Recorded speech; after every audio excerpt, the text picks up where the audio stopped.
Эрхэмсэг хадагтай эрхэм ноёдоо Монгол улсын ерөнхийлөгч Сахиагийн элбэгдорч.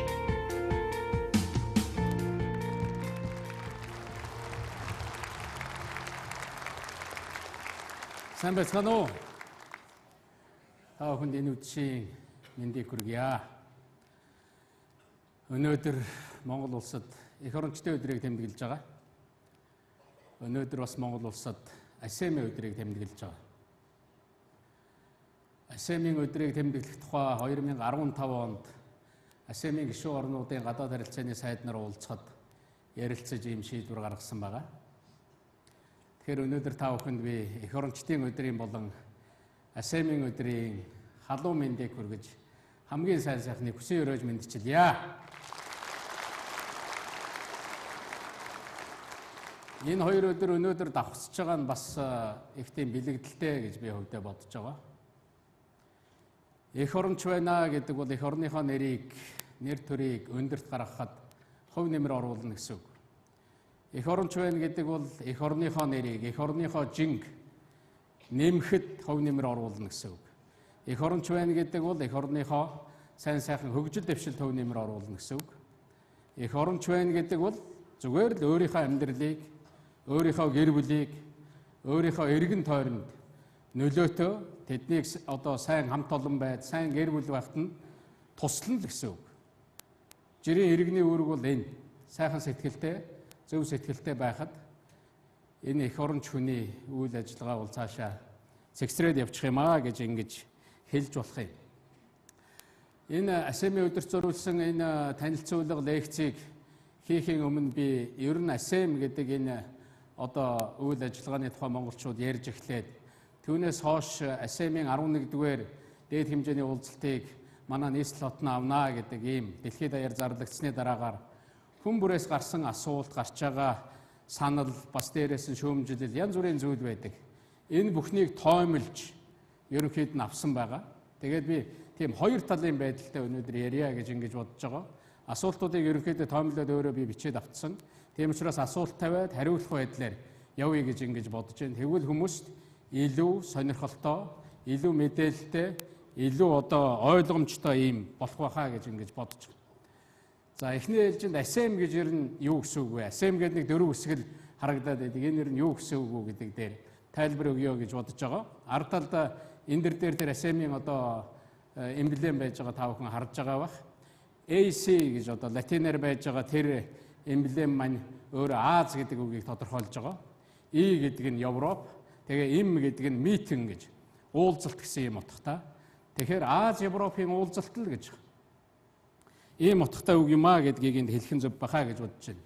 За дараачийн хэлэх гэсэн зүйл бол ер нь АСЕМ байгуулагдсан учир шалтгаан юу юм бэ? Ямар учраас АСЕМ бий болсон юм гэж.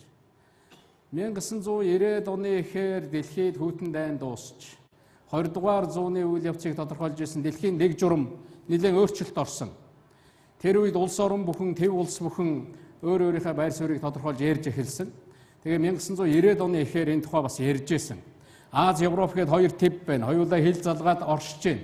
Хоёулаа бие биенээсээ суралцах зүйл зөндөө байна. Ярих юм зөндөө байна.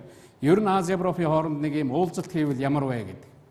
Энэ яриа явсаар байгаад 1994 онд Европоос Франц, Азиас Сингапур улс анх санаачлаг гаргасан байдгийг. Аз Европын дээд хэмжээний уулзалт хийя гэдэг ийм санаачлаг 1994 онд гарсан. Тэгээ ингэсний дараагаар 1996 оны 3 сарын 1-ний өдөр Тайландын Бангкок хотод Аз Европын дээд хэмжээний анхны уулзалтыг хийсэн. 3 сарын 1. Тийм учраас анхны тэр уулзалт нь 20 жилийн өмнө яг өнөөдөр манай хоёр твийн дээд хэмжээний төлөөлөл Бангкок хотноо уулзжээ. Европоос 15 орн оролцсон, Азаас 10 орн оролцож ингэж уулзсан байдгийм аа гэдгийг энд бас хэлье гэж ингэж бодсон юм. Ингэж АСЕМ-ийн энэ уулзалт эхэлсэн, ингэж АСЕМ байгуулагдсан ийм төвхтэй. Тэгээд дэлхийн шинэ дэг журамд хувь нэмэр оруулахын тулд Аз, Европ, энд амьдарч байгаа улс орнууд ард иргэд ямар хувь нэмэр оруулж болох юм бэ гэдэг энэ үйл явц бол энэ бүтцээр цаашаа ингэж явсан юм аа гэдгийг хэлье гэж бодож байна. За АСЕМ хаана хэдэн удаа болсон бэ гэдэг. Одоо энэ ард талд энэ слайд гарна. Та бүхэн бүгдээрээ харах байхаа гэж ингэж бодож байгаа. дээр слайдн дээр харах юм бол ASEM-ийн хурал одоо Монголд болох гэдэг хурал бол Европ төвд 5 удаа болсон байгаа. Слайд авчи. Европ төвд 5 удаа болсон, Аз төвд 5 удаа болсон. 98 оноос хойш Европт 5 удаа, Аз төвд 5 удаа тэгээд манай Монголын дээр тэр тэмдэг байж байгаа. Одоо Монголд 11 дахин болох гэж байгаа юм. 2 жилд 1 удаа уулзаж байя. Дээд хэмжээний уулзалт. Нэгүгээр хэлбэл төр засгийн тэргүүн нарын төвшөнд 2 жилд 1 удаа уулзаж байя гэж ингэж тохирсон байдаг. Тэгээд Монгол улсын хувьд 2008 онд Бээжин хотод болсон ASEM-ийн уулзалтын үеэр энэ ASEM-ийн гишүүн болсон. Миний бие Монгол улсын ерөнхийлөгчөөр сонгогдоод ASEM-ийн 10, ASEM-ийн 11, ASEM-ийн 8, 10 дахь уулзалтууд нь оролцсон. Энэ уулзалтанд оролцож Монгол улсын байр суурь хэлцэж байгаа асуудлуудаар манай дипломатууд оролцож байгаа улсууд маш их идэвхтэй ингэж ажилласан. Мэдээж энэ бүхэн бол бас ASEM-ийн 18 дахь уулзалтыг Монголд авах энэ боломжийг бүрдүүлэхэд нөлөөлсөн гэж ингэж хэлж болох юм байна. За дараачийн асуулт ASEM хэдэн гишүүнтэй вэ гэдэг ийм одоо асуултыг тавьж болно. Та бүхэн бүгдээрээ энэ дээр харж байгаа. Энэ хөхөөр тэмдэглэгдсэн одоо газрын зураг бол ASEM-ийн нийт гишүүн орнуудыг харуулж байгаа. Эндээс харж болно та бүхэн Европын 30 улс, Азийн 21 улс, нийтдээ 51 улс ASEM-ийн гишүүн байдаг. Тэр улаанаар тэмдэглэсэн байгаа нь бол Аз төвд хамаардаг улсууд, хөхөөр тэмдэглэгдсэн байгаа нь бол Европ төвд хамаардаг улсууд байгаа гэдгийг та бүхэн харж байгаа бахаа гэж бодож байгаа. За дээрэс нь энэ ASEM-д 2 олон улсын байгууллага гишүүнчлэлтэд орж ирдэг. Нэг нь Европын холбоо байгаа, нөгөөх нь ASEAN гэдэг энэ байгууллага гишүүнчлэлтэд орж ирдэг юм аа гэдгийг энд хэлье гэж бодож байна. За хүмүүсээс гардаг бас нэг асуулт. ASEM-д Монгол ямар хамаатай юм бэ гэж. Монгол улсын хувьд нээлттэй инхийг эрхэмлсэн ийм бодлоготой улс орн байна. Дээрээс нь Монгол улс өөрийнхөө оршин байгаа зүүн хойд Азийн аюулгүй байдал, энд байгаа улс орнуудтай найрсаг харилцаатай ийм улс юм аа. Ийм учраас Монгол улс ASEM-д гишүүнээр хэлснээр энэ одоо нээлттэй бодлого нь энэ найрсаг хамтын ажиллагааны чиглэлд явуулдаг үйл ажиллагаа нь улс төмнүүдийн эв найртай сайн сайхан байхад нөлөө үзүүлэх юм аа. Монгол бол энд үүрэгтэй гэж ингэж харсан гэж ингэж боддог. За дээрэс нь Монгол түүхнээс авч үзэх юм бол ер нь энэ Аз, Европ хоёр твийн ард түмэн улс орнуудын хөвзөөнд нөлөөтэй явж ирсэн юм улс. Энэ жил 2016 онд Монгол улс Их Монгол улс байгуулагдсны 810 жилийн оогоо тэмдэглэх гэж байгаа. 1206 онд Их Монгол улс байгуулагдчихсэн. 1206 оноос цаашаага Европын улс орнууд Монгол гэж гүрэн байдаг юм байна. Монгол гэж улс байдаг. Монгол гэж хуультай, дүрмтэй, дэгтэй, журамтай, соёлтой ийм хүмүүс байдаг юм байна гэдгийг танилцж эхэлж ирсэн. Тэр үед Аз, Европыг нэгтгэсэн агуу гүрнийг Монголын эзэнт гүрэн гэж нэрлэдэг байсан. Азийн талд бол мэдээж ойрхт орнын орнууд бас ордог байсныг та бүхэн мэдж байгаа. Өнөөгийн Сириас ахуулаад Иран, Ирак, Афганистан гэдээ бүгдийг бас ярьж болно л доо. Тэгэхээр энэ хоёр твийн дунд Монгол оршдог. Тэр үеийн Монголын нийслэл хар хуруун бол тэр хоёр твийн одоо хүмүүс уулздаг, чөлөө тудалдаа явагддаг. Тэнд одоо урчууд, дархчууд тэр твийн одоо зүйлүүдийг тулгамдж байгаа асуудлуудыг ярьдаг. Тэр бүх хэл манай хар хуруун хотод одоо дэлхийн зонхлох шашны баг хурлууд хүртэл болж исэн ийм түүхтэй юм аа. 800 жилийн өмнө бидний өвөг дээдс энэ газар нутаг дээр энэ хоёр твийн тэр үеэр одоогийнхоор бол бодлого тодорхойлагчдыг цуглуулж ярьж исэн ийм түүхтэй. 800 жилийн дараа энэ түүх өнөөдөр Монгол улсад эргэн давтагдах гэж байна. Энэ бол сайхан үйл явдлаа гэдгийг би энд хэлье гэж бодсон. Ер нь бид нар хоёр хөрштэй. Хоёр хөрштөөгөө нийгэм, эдийн засаг, соёл гээд бүх талаар харилцдаг. Хоёр хөрш маань дэлхийн энэ улс орнуудын бодлогод их нөлөөтэй юм хоёр том хөрш байгаа. Тэгэхээр бид нар одоо хоёр твийнхаа энэ улс орнуудтай бас ийм хэмжээнд идэвхтэй цаашаа үйл ажиллагаа явуулахад бас энэ одоо уулзалт бол их тийм тус дөхөн болох байхаа гэж ингэж итгэж байгаа. За ASEM ямар бүтцтэй вэ гэдэг ийм одоо асуулт гардаг. Тэгэхээр ASEM-ийн бүтцийг бас бүгдээрээ харж авах хэрэгтэй. Энд одоо харагдаж байгаа тэр ногооноор зурагдсан байгаа EU гэдээ бичсэн байгаа бол Европын холбоо байгаа юм. Тэгэхээр Европын холбоо та бүхэн бид бүхэн бүгдээрээ мэднэ 28 гишүүн оронтой. Энэ 28 гишүүн ASEAN-д орж байгаа. Тэгээ тэр ногоон чи ийшээ яваа тэр OSCE гэж байгаа. Энэ бол Европын аюулгүй байдал хамтын ажиллагааны байгууллага гэсэн ийм одоо байгууллага байдаг. Ингээд энэ 28 дээр тэр 5 орн нэмэгдэж байгаа. Оросын холбооны улс, Казахстан, Монгол, за Европоос Швейцар, Норвеги. Энэ 5 орн нэмэгдээд энэ 33 орн энэ ASEAN-ийн одоо гишүүн болж явдаг. За ингээд хажуу тал руугаа гарах юм бол та бүхэн бүгдээрээ олон удаа сонссон APEC гэж байгууллага байгаа.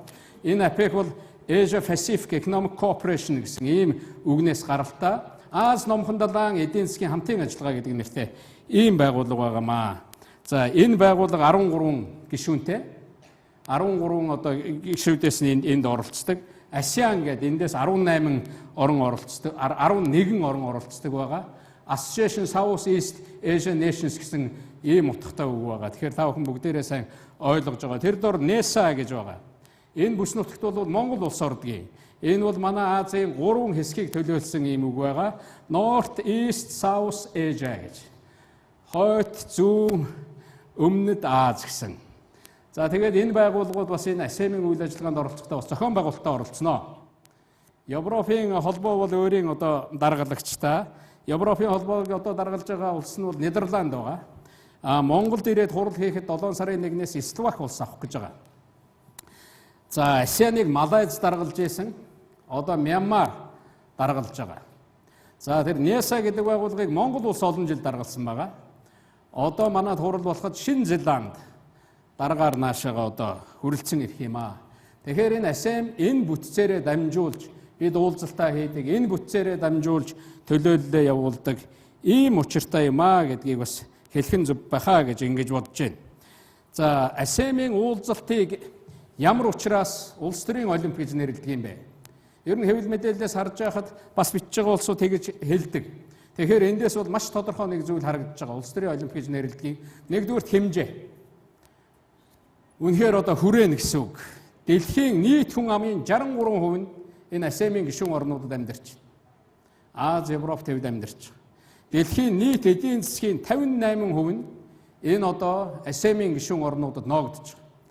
Дийлэнх хувь нь хүн амынх нь, эдийн засгийнх нь бий болж байгаа үйлдвэрлэл, нээлт одоо бүхэл зүйлүүдийнх нь одоо олонх нь энэ ASEAN-ийн энэ одоо хоёр твд тариалагддаг. Ийм учраас хэмжээг нь харахаар үнэхээр энэ бол одоо олимп юм аа гэж ингэж харж болно.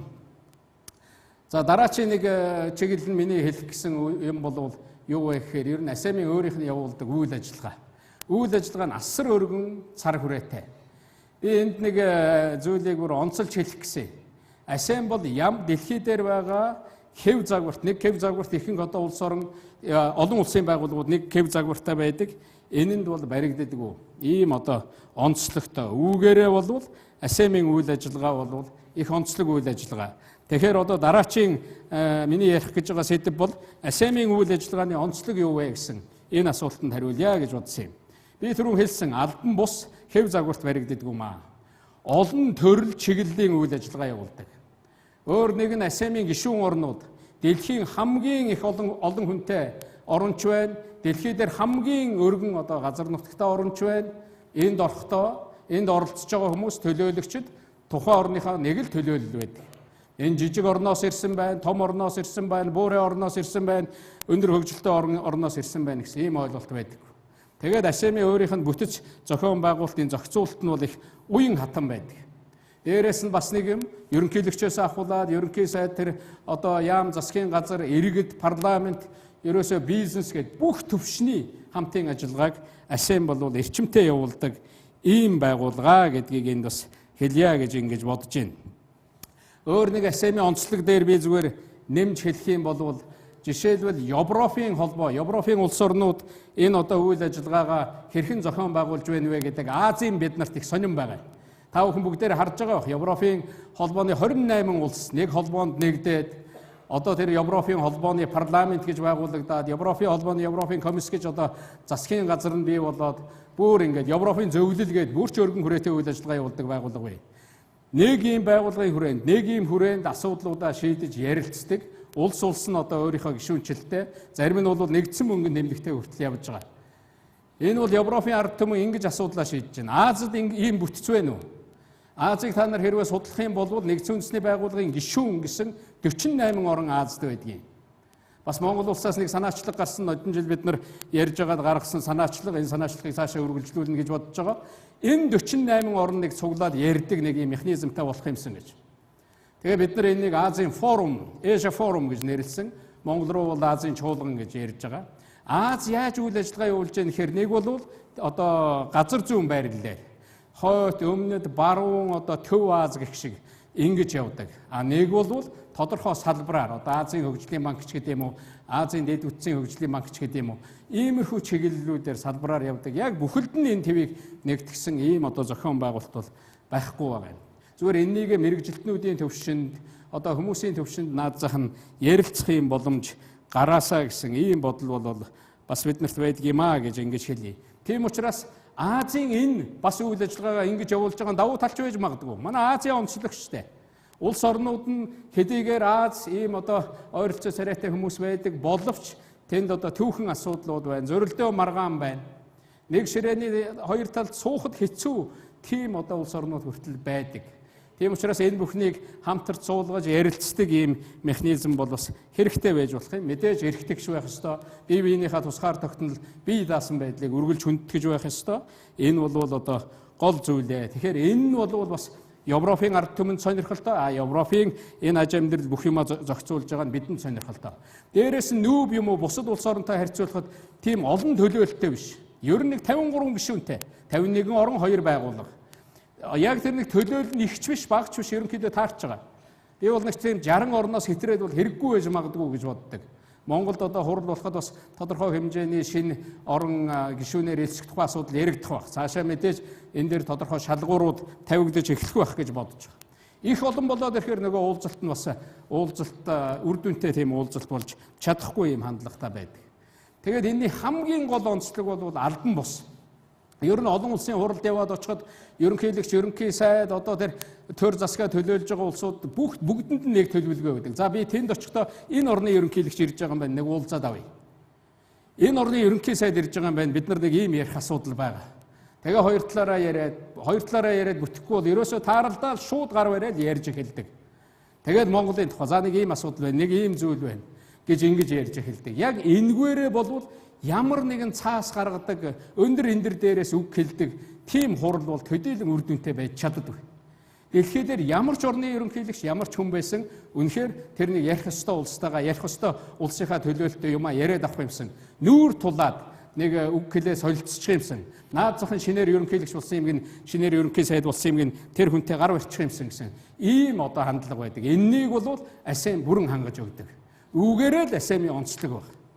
Энэ хүний ойлголцлоос, тэр удирдагчдын тэр хувийн ойлголцлоос тухайн улс орн, тухайн ард түмнүүдийн харилцаа бол маш их шалтгаалдгийг та бүхэн мэдэж байгаа гэдгийг энэ хэлье. За дараагийн нэг асуултууд АСЕАН-ийн одоо гол үйл ажиллагаа юу вэ? Мэдээж АСЕАН гэдэг энэ байгууллага улс төрийн салбарт, эдийн засгийн салбарт, тэгээ нийгэм соёлын салбарт үйл ажиллагаа явуулдаг. Та бүхэн бүгдээрээ харж байгаа улс төрийн салбарт 14 төрлийн одоо ийм санаачлаг үйл ажиллагаа байнга явдаг. Эдийн засгийн салбарт 51, за нийгэм соёлын салбарт 41 гэж ингэж одоо харж болно. Зүгээр эндээс би слайдн дээр гүйлгээд харуулчихад энэ дээр сайн харагдахгүй байгаа. Бүхэл салбар орж байгаа. Одоо хөдөө аж ахуй, байгаль орчин, арилжаа, худалдаа, цаг уурын өөрчлөлт, урлаг, биологийн төрөл зүйл, био төлш харилцаа холбоо, хүүхдийн халамж, хамтын ажиллагаа, насжилт, терроризм, эрүү, хөдөлмөр эрхлэлт, боловсрол, эдийн засаг, цахим худалдаа, гамшиг, дипломатын бодлого, яриа хэлцээ, бүтээн байгуулалт, батлан хамгаалах, соёл, гайл, компани хариуцлага гэл. Тэгээд эрчим хүч, хүрээлэн буй орчин, санхүү, хүнсний аюулгүй байдал, ойжуулалт, хүүсийн тэгшэрх, глобал засаглал, ногоон хөгжил, өв уламжлал гэл. Ингээ ярих юм бол ийм олон салбарт энэ АСЕАН гэдэг чинь үйл ажиллагаа явуулдаг юм аа. Ийм олон салбарт дэлхий дээр бие биенээ хүмүүс бие биенээ ярилцаж ойлголцох боломж гардаг. Энэ бол зөвхөн эхний хуудас нь. Дараагийн хуудас нь ингээд үргэлжлэнэ. Уламжилт, бус аюулгүй байдал, цөмийн эрчим хүч, цөмийн аюулгүй байдал, далайн гэмтгэрэг, худалдан авалт, нийгмийн эрүүл мэндч гэдэг юм уу тийм ээ. Технологи, тогтвортой хөгжил, транс Европын сүлжээ, тээвэр, усны асуудал, залуусын асуудал гээл. Ажил хөдөлмөр, оюуны өмч, хөрөнгө оруулалт гэдэг ингээд ийм олон салбарт үйл ажиллагаа явуулдаг. АСЕАН бидэнд ямар хамаатай юм? Бид АСЕАНд ямар хамаатай юм бэ гэх биш. Энэ үйл ажиллагаануудад бид нэр идэвхтэй оролцож ийж эндээс бид нар авах юм аав нь ойлгуулах юм ойлгуулна.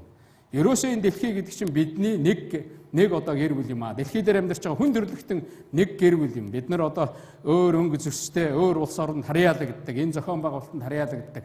Гэхдээ л энэ дэлхийн хөв заяа гэдэг бол энэ 7 тэрбум хүнээс шалтгаална.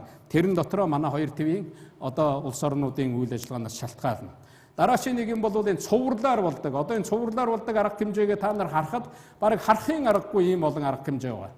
Дээд хэмжээний уулзалтууд, парламентын төвчний уулзалтууд, сайд нарын уулзалтууд гэхэд ерөөсөө байж болдог тэр одоо бүх төрлийн сайдуудын уулзалтууд байдаг. Албаны төлөөлөгчдийн уулзалтууд, албан бус төлөөлөгчдийн уулзалтууд гэж ингэж явдаг. Ингэж явсаар байгаа л тэгэл дугуй ширээний уулзалт, залуусын уулзалт, худалдаа хөрөнгө оруулалт, бизнесийн уулзалт гэж ингэж яваад тэгээ тэр чиглэлүүдээр явж эхэлдэг. Тэгэхээр ийм олон одоо салбарт энэ одоо цувралаар явдаг үйл ажиллагаанууд бол байнгын үйл ажиллагаа гэж ойлгох хэрэгтэй.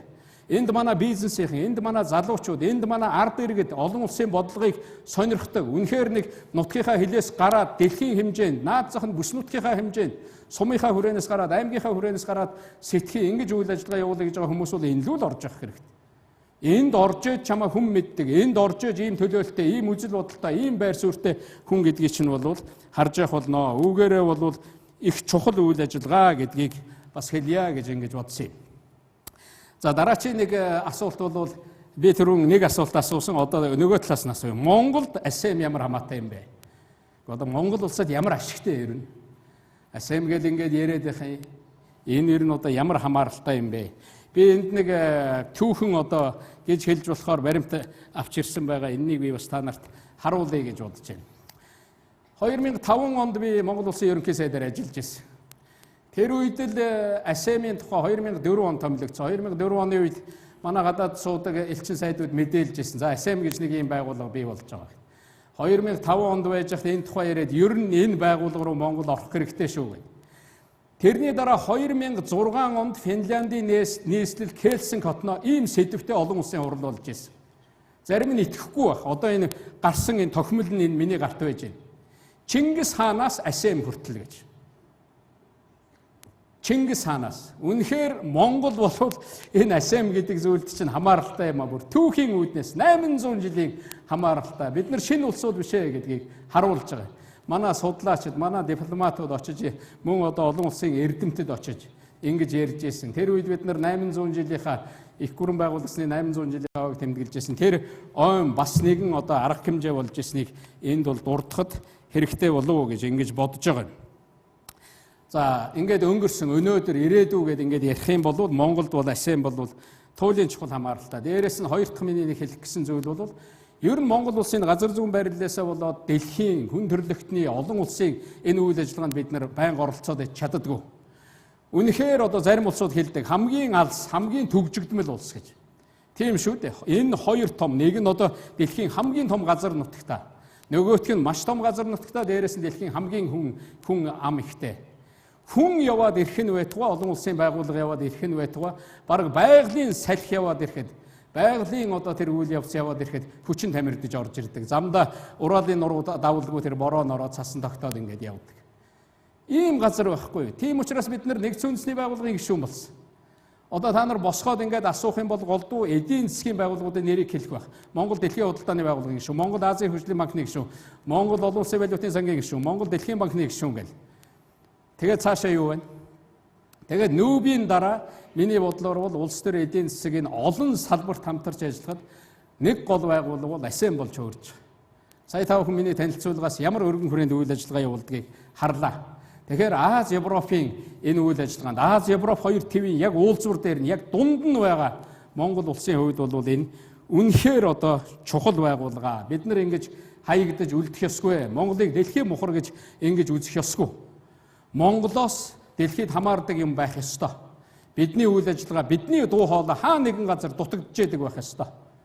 Тийм учраас бид нар ийм болохын төлөө бид нар өөрсдийнхөө сонголтыг хийсэн. Ийм болохын төлөө бид нар ажиллаж байгаа ийм улсууд юм аа. Энэ утгаараа биднэрт бол их чухал. Дэлхийн худалдааны байгууллагын 196 орн бий. Одоо өөр Дэлхийн худалдааны байгууллагын хүмүүс тэр гишүүн орнууд донд ярьдаг. Намайг Давост очиход ярьж байсан. Чөлөөт худалдааны хэлэлцээргүй ганцхан орн дэлхий дээр байдаг юм байна. Тэр найлвэ гэсэн Монгол. Танах чинь тэгээд ямар ч улстай худалдаа хийдэг юм, ямар сонио орн бэ? 2-3 жил бид нар явсаар байгаад Япон улсад анхны чөлөөт худалдааны хэлэлцээрээ байгуулж байна. Энэ бол том амжилт байгаа шүү дээ. Манай мэрэгжилтнүүдийн, манай хүмүүсийн энэ чиглэлд ажиллаж байгаа олон хүмүүсийн Японы талаас ч Монголын талаас ч. Одоо бид нар цаашаага энэ өөр одоо орнуудтай чөлөөт худалдааны хэлэлцээр ямар хүрээнд яаж хийх үү гэдгээ ярих хэмжээнд хүрж байна л да. Хамгийн гол нь дэлхийд Монголын хамаарлыг бид нар нэмэгдүүлэх хэрэгтэй. Ингэж Монголын жин нэмэгддэг юм аа. Спортоор бол бид нар аль олон төрөлдөл оролцох хэрэгтэй. Болж игэл амжилт гаргах хэрэгтэй. Тэгэхээр үүгээрээ бол энэ бол одоо хамгийн их чухал байгууллага гэдгийг бас энд хэлье гэж ингэж бодож байгаа. Монгол одоо нүүбийн хүрээнд бид нар 77-гийн бүлэг гээд биднэрт ороод оролцоод явах ийм одоо яг твээр ингэж дамсан ийм бүлэгч олддоггүй. Тэгээд 77-гийн бүлэг гэдэг юм дотор л явдаг. Нүүбийн хүрээнд. За хуучин социализмын үед эвсэлдүүл нэгдэх хөдөлгөөн гэж байсан. Одоо ч яг хуучин инерцээрээ явж л байгаа. Гэхдээ дэлхийд тийм чухал байгууллага, тийм чухал одоо хөдөлгөөний юмд ордгоо. Гэхдээ л Монгол улс болж игэл хурал чуулганд нь оролцоод явж идэг. Тэгэхээр энэ гадаад нэр хүнд, гадаад харилцаа, энэ ойлголт гэдэг чинь улс орон тухайн ард түмэнд ямар чухал юм бэ? Бидний өвөг дээдс тэр 800 жил бүр тэр өмнө нь тэр хүннүү тэр үед бүгдээрээ маш сайн ойлгож байсан энэ тухай. 100 гаруй жилийн өмнө 1911 он тусгаар тогтнолын эрх чөлөөгөө олж авч байхдаа хамгийн түрүүнд Монголын эрх чөлөө тусгаар тогтнолыг зөвшөөрч өгөөч гэж дэлхийн өндөр хөгжилтэй гэж ярьж байгаа. Тэр үед нэр төрн дуулддаг 8 оронд манай Богд хаан захиа бичижсэн. Монгол гэж ийм орн гараад ирлээ. Бид өмнө нь байсан эрх чөлөөг сэргээн тогтоогоод авлаа. Хүлээн зөвшөөрөөч, харилцаа тогтоогооч. Худалдаа хий, хүн явуулж сургая. Хүмүүсээ ирүүлээч. Тэгэхээр энэ бол ямар чухал үйл ажиллагаа вэ гэдгийг та бүхэн харж байгаа хаа гэж бодож байгаа. Ийм учраас АСЕМ-ыг би энэ бол үнэхээр Монголын байгууллага. АСЕМ-ээр дамжуулж Монгол энд орсноор нөгөө одоо холыг ойртуулна, хоёрыг уулзуулна гэдэг шиг энэ 11-р уулзалт бол ийм л болох байх. Тэгэхээр энэ чиглэлд бид нар идэвхтэй ажиллах ёстой гэж ингэж бодож байгаа. Дараагийн асуулт. АСЕМ-ыг улс төрийн олимпийг Монголд хэн ав гэсэн юм бэ гэж. Би нэг одоо сонноос энэнийг унших хэн ав гэсэн юм. Хэн ч авгээгүй. Зүгээр л бидний үйл ажиллагаа Монгол улсын гадаад бодлого нэр төр энэ хэмжээнд л хүрсэн байхгүй. Авах хэмжээнд. Бидний жин тэнцсэн юм аа. Тэ. Бидний олон улсын энэ үйл ажиллагаанд оролцож байгаа оролцоо. Бидэнд итгэх итгэл. Хамгийн сонирхолтой нэг асуулт байдаг шүү дээ. Манайхан бол яг бид нар одоо ардчил гээд олон ургуулч үзэлгээл ингээл заавал хуваагдаж, заавал бие биенээ доош нь хийж, заавал бие бинийгээ шүүмжилж амьдрдаг юм шиг бодох юм. Тэхгүйгээр нэгдэж нийлээд болж байгаа бүтэж байгаагийн тал талаас нь дэмжиж хийдэг ажил гэж байдгийг. Улс орны ажил ихэнх нь тэгж явах ёстой шүү. Би бол АСЕМ бол тэгж явах ёстой ажил гэж боддог. Би бол гадаад бодлого тэгж явах ёстой ажил гэж боддог. Би бол Монголын нэр төр жинг нэмэх үйл ажиллагаа тэгж л явах ёстой гэж боддог. Хүн шүүмжлийг бол юунаас ч шүүмжил болж болно. Нарнаас ч шүүмжил болж болно. Халуун байна. Хэд шарж ийн гэдэг. Гэхдээ тэр ямар гайхамшигтай вэ гэдгийг нөгөө талаас нь харах юм бол түүний ач холбогдлыг олж харж болно. Бүтээе гэвэл сайн талаас нь харъя гэвэл бүх юмын сайн талаас нь харж болно. Юмыг сайн талаас нь хардаг, юмыг бүтээх талаас нь хардаг. Юмыг дэмжиж өөрийн хөв нэмрээ оруулах талаас нь явдаг. Одоо ийм залуучууд дэлхий дээр үнэлэгдэж байна. Энд одоо олон оюутнууд ирсэн байна. Ийм залуус, ийм улс төрийн бодлоготнуудыг дэлхийн үнэлдэг болсон. Босоод нэг шүүмжил хэлдэг, босоод дайрдаг, босоод хашгирдаг. Өнөөдөр манай популизм гэж нэрлээд байгаа тийм юм бол дэлхийн түүхнээс одоо хаягдж байна. Энэ бол улам холдон алсарч байна. Тэрнийг үнэт зүйл гэж үзэхээ байсан. Хүүхэд хүртэл шүүмжил хэлж чаддаг шүү дээ. Тэ. Хамгийн гол нь энэ явж байгаа үйл ажиллагаанд хөв нэмрээ оруулах бол их чухал зүйл юм аа гэж ингэж хэлж байгаа. Тэгэхээр нэггээр хэлбэл мориор ярих юм бол Монгол улс АСЕМ-ийн хүрээнд бол айр гэддэг улсын нэг л болсон байхгүй. Айр гэддэг морь. Бөхөөр ярих юм бол шөврөх чадaltaй бөхөл болсон байхгүй. Тийм учраас Монгол улс та нар яагаад АСЕМ-ыг авч байгаа юм бэ гэж нэг ч хүн надаас асуугаагүй. Энэ л гайхамшиг. Хин ч гайхаагүй байхгүй. Монгол авах ёстой. Монгол чаднаа. Бид нар итгэж байна. Та нар сайхан зохион байгуул чадна гэж бидэнд л итгэсэн. Та нар яах гэж авж байгаа юм? Ямар учраас авж байгаа юм гэж хүний хүн биднээс асуугаагүй. Тэгэд манай хүмүүс яагаад авсан юм? Хэн энэнийг ав гэсэн гэж. Тэгэхээр ер нь Монголыг харахаараа Монголыг хүндэтгэл бол бас ийм хэмжээнд хүрсэн юм шүү гэдгийг хэлэх нь зөв байх гэж бодож байна. За одоо хамгийн гол нэг асуулт ер нь бэлтгэл ажил юу болж байна вэ гэдэг. Тэгэхээр бэлтгэл ажил юу болж байгаа тал дээр хариулахын тулд эхлээд би нэг түүх ярих гэж бодож байна. 2010 онд Италийн Милан хотноос 51 орны туг дээрээс нь 2 орны одоо 2 байгууллагын далбаа хүлээж аваад ингээд зогсож байхад тэр мэдээг наашаа дуулгахад тгийч гэж яриаггүй. Манай их хурлын дарга, манай ерөнхий сайд гараад шууд хэвлэлээр мэдээлэл хийж ирсэн. Хэвлэлийн баг хурл хийж байгаа гэж би сонсч байсан. Асемийн эрхийг Монгол авлаа гэж. Нөгөө Олимпийн эрхийг авлаа гэдэг шиг. Тэгж зарлж, тэгж баярлж хүлээж авч ирсэн шүү. Тэгж хүмүүст ойлголт асем бөөх тийм том хурл авсан юм уу? Би бас нөгөө талаас нь шүүмжиллийг тэр одоо өөрөөр хандж байгаа улсуудыг хүндэлтэй ханддаг. Бид чадах болов уу? Бид хийх болов уу? Наацах нь хийхдээ Монголынхаа нэр хүндийг зөвөөр гаргаад, сайнаар гаргаад хийчих юмсан гэсэн тэр сэтгэлийн үүднээс л тэгж хандаж байгаа. Энийг улам сайн зохион байгуулаасаа гэсэн ийм л сэтгэл цаат талд нь байна. Монгол хүний сэтгэл уужим шүү дээ. Тийм учраас тийм байна гэж би хувьдаа харж байгаа. Тэгээд энэний дараагаар үндэсний аюулгүй байдлын зөвлөл хуралдсан. Тэгээд эндээс одоо манай үндэсний хороо байгуулагдсан. Ерөнхий сайдаар ахалсан юм үндэсний хороо ажилдаг. Өнөөдөр ерөнхий сайд сайхан бэлэг ахалж ажиллаж байгаа. Тэгээ үндэсний хороо маань өөрийн ажлын албатаа тэгээ 6 одоо ажлын хэсэг болж ингэж гардаг. Мэдээж энэ томоохон хурал хийхэд хурлын байр, сууц, дээр нь тэр зочид төлөөлөгчд ирэхэд одоо зочид буудал энэ бол маш том ажил байдаг. Энэнийг одоо цагаан дарга хариуцдаг. За дээрээс нь дорилгожов сайд бол хил аюулгүй байдал, энэ хамгаалалт одоо тэгэл энэ бүх юутай холбогдсон ийм асуудлыг бол хариуцж явж байгаа. Өнөөдрийн дэд бүтцийн сайд зоригт тэр одоо тээвэр, тэр зам тээвэр одоо тэгэл тэр технологи харилцаа холбоо энэ бүх асуудлыг хариуцж байгаа. Гадаад харилцааны сайд пүрвсүрэн одоо энэ SMS гарах баримт бичиг энэ хурлын үеэр явагдах үйл ажиллагаанууд тэр ярьдаг хэлэлцдэг улс орнуудад болж байгаа одоо энэ бүхэл яриа хэлэлцээ энэ бүхэнд манай гадаад харилцааны яам хариуцаад ингээд оролцож байгаа. За соёл урлаг нийгмийн шинжтэй арга хэмжээнүүд энэ маань Улаанбаатар хотод болно. Энэ чиглэлийн бүх ажил хотын дарга Батүлийн нуруунд дээр явж байгаа. Дээрээс нь чинь олон нийттэй харилцсан, хэвлэл мэдээлэлтэй харилцсан маш их ажил байгаа. Энэ ажил Ганбаатар зөвлөх одоо хариуцаад явж байгаа.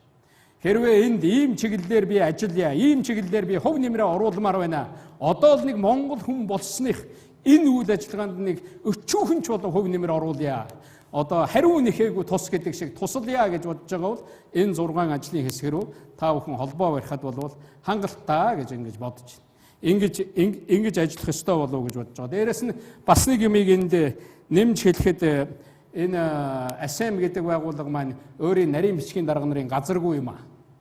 Нэггээр хэлбэл албан ёсны хуралдаа тасны дараагаар албан ёсны нэг улсын нийслэлд байж байгаа ийм газар байхгүй.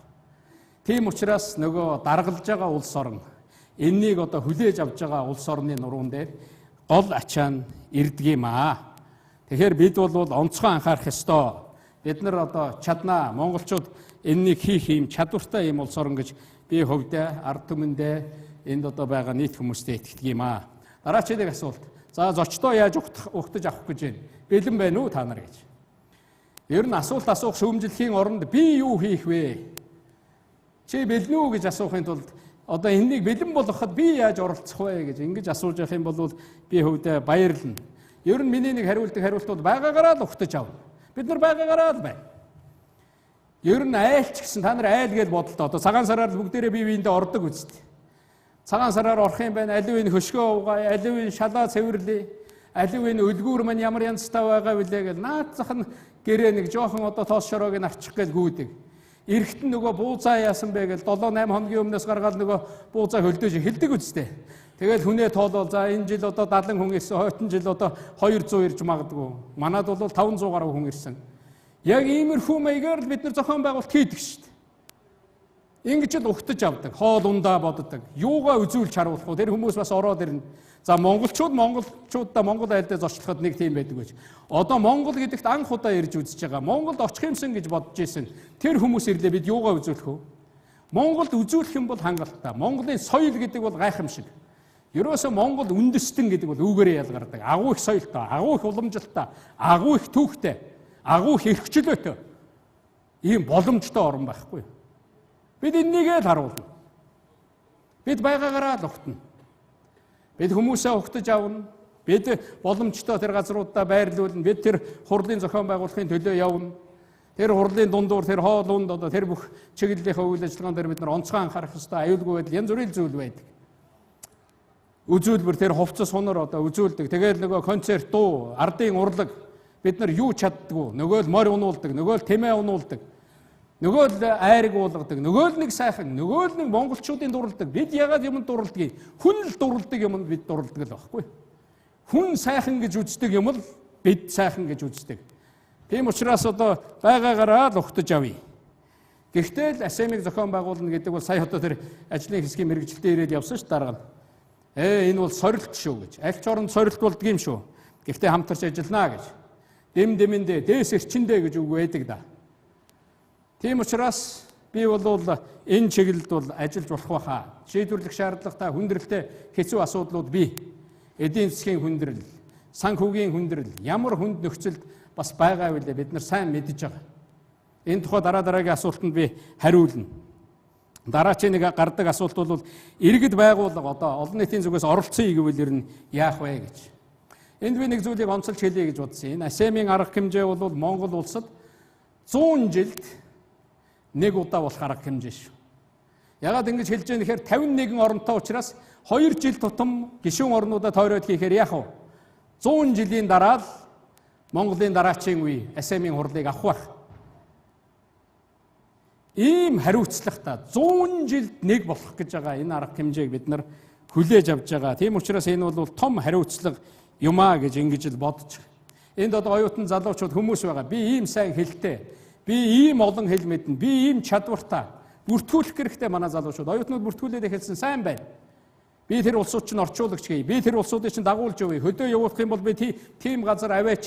Ийм газар одоо манай амралтын газар, манай одоо жуулчны бааз дээр надад одоо ингээ хөдөө явахад одоо тэр джип сервис гээд одоо тэр үйлчилгээ нь байж гэн. Явахад тэр аюулгүй байдлыг хангадаг улсууд нь байж гэн. Бид нар яаж ажиллах вэ?